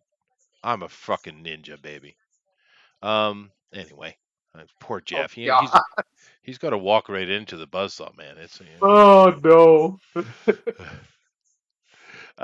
No, did- I think most people, most sane people, agree that this stuff towards children is. They would at least say it's wrong. I would say it's evil. I really don't think we need to mince words with it. We don't need to treat these people who promote this stuff as decent human beings, because if you're promoting mutilating a child for any reason, you're not a good person. You're a bad person. Period. It's that simple. The morality on it's very simple. We protect children of all races, of all genders. We protect them. We don't yeah. allow them to be mutilated by psychopaths, right? Jeff says buzzsaw me. Yeah, Jeff, I didn't say like, I said sensation. Yeah, to feel, right? If you are circumcised, you do not have the same level of sensation during sexual intercourse as does a uncircumcised person. That's just simple medical fact, dude. No, Because it's true. that's Chester's the telling the truth there. reason that Kellogg was a huge activist and promotion for it, because he wanted to reduce premarital sex. He was a Yep, rabid Tipper Gore of the age, dude. He was that's right. rabid. Keep in mind, before that, Christians didn't do that. People have this misunderstanding. They did not do that, dude. Now there were That's some right. weird Eastern Orthodox ones that did, but keep in mind the Eastern Orthodox Church are all Mistrans anyway. They're not actually what you would call a Catholic Christian. They're Mistrans, Right. and they have Well, all kinds of weird shit they do. you can make it real easy. I mean, in Europe, they don't really do it. European men are typically not circumcised at all. And I mean, allegedly anyway. Europe's a Christian place, so you would think if this was some grand Christian tradition, well, why aren't European men all chopped up? Yeah, no, it's definitely an American thing, and it's Yeah, not. It's weird. And then Ben brings up a very good point here. So thoughts on teenage plastic surgery, since that's more common. I didn't know it was. Teenagers are allowed to get plastic surgery since when? When did that start happening? I think usually they have to have their parents' consent, depending on the state, I'm sure. But I don't like it either. I don't like any unnecessary surgeries on children. Yeah, no, it I should just be think it's adult wrong. choices. That's I Yeah, didn't know that, Ben. I didn't know that. That's not good. I cause basically I think we should keep the knife away from kids. However, yeah. on the other side of it, you do have children who are born with, say, a cleft lip, My nephew, right? horribly cleft lip, Yeah. So I horrifically. mean, and that is cosmetic surgery, right? Yeah. Well, in Um, his case, it was corrective. It was so bad, but eventually it becomes cosmetic. so I But he's a great example. I'm glad you brought him up because he is still, you can tell that he had that very, very easily just by looking at him. But he's never had the surgery to correct it because it's cosmetic. And one, the insurance won't pay for it, and two, he doesn't want to. So I think that surgeries, I think that surgeries that are not necessary, like, if a kid has a bad heart and he has to have a surgery, okay, fine. But surgeries that are unnecessary, that are only to allegedly help the mental well-being of a child, I don't think they should be something we should be encouraging. It's just not something we should be yeah. doing at all, but we should definitely not be encouraging it. Yeah, no, Because it's not even really that it's a slippery slope, is that it's a direct correlation, direct line into more invasive and more damaging surgeries right. because these people, and I know people want to think that doctors are good people. Most of them probably are, but there are some who aren't. There are some who are predators, and they will use this to make money. Oh, well, that Simple as does that. happen. Yeah, sir, Yeah, sure. But I mean, I think it comes back to my point I've made several times over the years on this show that there is no silver bullet. There that's are right. it's a case by case look at how things apply, which makes it sticky and difficult, right? Um, I do know here that I know that Eric is being funny, but he's talking about how do you know about the circumcision and uncircumcision? Well, it's a nerve. It comes down to the nerve clusters. But beyond that, I don't know how many of you here have had extra education. I know Ben has. But the government grant system when it comes to universities is quite disgusting, and they will research the dumbest ass shit just to Yeah, get grant money. No, they will. Yeah. Dumb I ass know. shit. Everyone we already knew that. You didn't need to scientifically prove it. They do that all the time, dude. And there have been many, many studies into this, dude. Many. Oh yeah. I So would say of all the male organ or of all the organs, the male organ might be the most studied. there's We a do a lot of lot of studies on the study, penis. dude. I mean, there's so much grant money going into that because understand they're desperate, and a lot of the stupidity we see in the scientific world, where they don't want to have new ideas or new concepts and all that kind of stuff. It's Yeah, because of the money, the yeah, grant that's not where money the money's coming at. in. That's Yeah. right. So they're always desperately trying to get that money because that's the way the system's set up, right? That's right. And they do they go out and they do research ridiculous stuff. But did just call us all stupid? I might have, Eric. You never He know. does that sometimes. You just tell him he's down back. It's fine. That's fine. That's true. But anyway, interesting conversations today. And yeah, it actually was more fun than I thought it was going to be. But I bring the fun. That's me. That's what I yeah, do. but it's just I'm just a bit confused by the last story. Not the one with Glad. I don't care about that. But the previous one because it just seems like something everyone would agree with. Yeah, not go and cut up kids. I mean, they're kids. Let them be kids and let them deal with that later when they get older, right? Yeah, yeah. But holy shit, I Ben, if I 230,000 that's teenagers. preposterous. That's a That's lot, dude. that's a serious problem. In all honesty, and I know a lot of people don't like this word, but I think it should be banned for children. Like that's Yeah, but I mean, the ridiculous. thing is, now I understand a female in particular, their body stops growing quicker than a boy's. I mean, men technically will continue growing to the 30. We do it. I gained an inch and a half in height during that from 20 to 30, I think. But and I understand girls will stop sooner, but I mean, come on, you're a 13-year-old. Your body's not even done yet, dude. How do you Yeah. know what your nose is going to look like? For Hell, goodness sake. some men don't stop growing until they're 30. Like, Yeah, no, I it, just said that. Yeah. Yeah. yeah, that's what I'm saying. I'm just agreeing with you. Like, some men don't stop growing until they're 30. Why? Why are we promoting physical changes of this nature on anybody that young? That's just crazy. That's Yeah, crazy to me. it is. I don't agree with that. I don't think we should be cutting on kids at all. When they become No, an adult, what they want to do with their body, and understand, I am libertarian on this point. When you're an adult, I think you should have the right to do with your body what you want. That includes pretty much. Yeah, drugs. yeah, That includes suicide, euthanasia. I'm like, yep, when you're an adult, you should have complete control of your body. When that steps over that line and you cause harm to others, well, yeah, now there's responsibility involved, right? yes. But Well, also, I shouldn't have to pay the costs for it either. As no, long you as I have shouldn't. to pay no cost for it You shouldn't in have my to pay personal or anything. financial life, That's right. then have fun. Do whatever. Turn yourself into a leprechaun for all I care. Um, I'm not going to call you one because that's silly, but do what you do, you bud. That's Holy where I. shit, Jiminy, are you kidding me, dude? Guys in my high school were having nose jobs back in the 80s. Jiminy's my age, right? Back in the 80s, it's been going on a long time. I had no clue. Why would a child be allowed to have plastic surgery? Now, I understand reconstruction surgery. I understand that. And that's a point that needs to be exempted. But I didn't know that, dude. That's wrong. Especially with children, you're not done. You don't even know what your nose is going to look like yet. It's That's like the true. whole thing with glasses, right? If you have a kid when they're really young and they're having eye trouble, don't throw glasses on them. Right. If they had need it for reading or something occasionally, but don't leave them in glasses all the time because their eye might round out of it.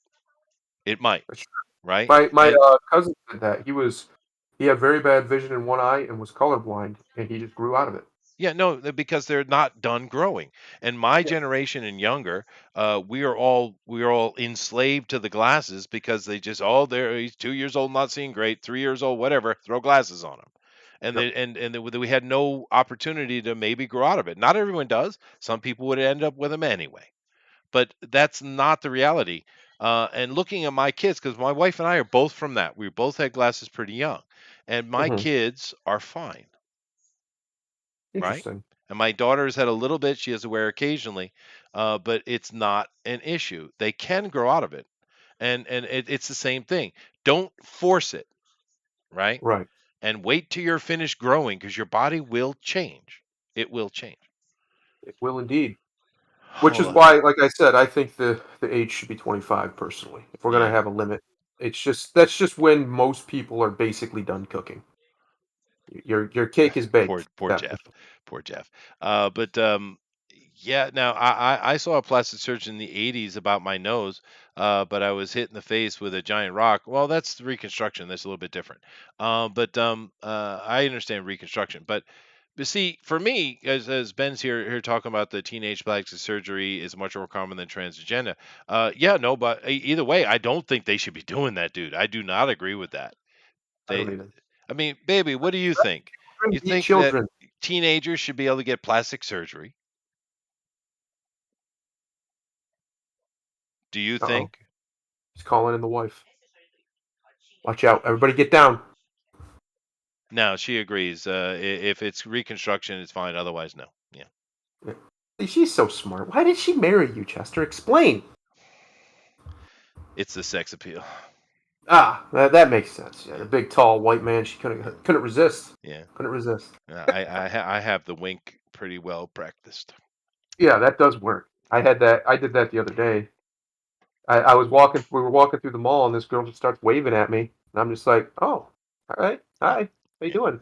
A- It's a- a, a- it's a good feeling when you lose some weight, Chester. You It actually get does. female attention You again. You're do. like, "Oh, You wait a do. minute." Yeah. And you can ask Ben. I got swagger for days. For Oh boy, days. for days. Yeah. Uh-huh. Come on, Ben. Back me up, brother. But anyway, we're gonna have to wrap it up. Let's see. They'll do octoplasty on kids as young as 5 or 6. Yeah. All right. I'm That's done messed with this up. conversation. See, Stop. this is where I agree with Ben that the for-profit medical industry is a problem because that's messed up. That's messed up that they'll do that to a child that young. That's just Yeah, nuts. yeah. Anyway, but interesting conversations. I enjoyed today. That was a lot of fun and some different things, different topics. Tomorrow we're going to keep it a little bit more lighthearted and just kind of have some fun with comic book stuff. I'm going to have to dig hard because pretty much all the stories about comic books are about the gaying up of comic books. Oh, So God. it's going to be a little work on my part, a little research, but Well, I'll work tomorrow, it what out. I'm going to do, since it's comic book day and I just played both of them, I'm going to do a little brief review of the two Spider-Man games. Oh, cool. The Spider-Man PS4 Peter Parker one and the Miles Morales one. I played them both. Hmm. And yeah, I'll do a little review on them. And it'll actually kind of tie into what you just said a little bit. So Oh, cool. check them Yeah. out. Yeah. All right then. Well, awesome guys. We'll see you tomorrow, 9 p.m. Eastern Standard Time. Come in for that. Remember that America. I'm on American time because I'm an American. Even though we are absolute idiots with daylight savings, we should definitely get rid of that. But I do believe that's never going to happen because they think the Congress just voted the other day to make it permanent. Did you hear They that? did. Well, the Senate did on a unanimous consent vote, meaning no one opposed it. And I don't know if the House has done so yet, but I really don't see any reason why they wouldn't. So yeah, maybe we'll finally be end of it. Maybe we'll actually Biden's administration might do something good. They might actually pull a Maybe. good one off.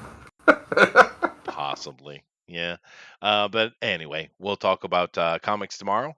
And Thundero takes out of here. This one's about marriage, Ooh. Chester. Since we just talked to your lovely wife there, Mhm. it's not about love. It's not about trust. Marriage is really about three things at the end of the day. It's about discipline. It's about commitment, and it's about helping one another.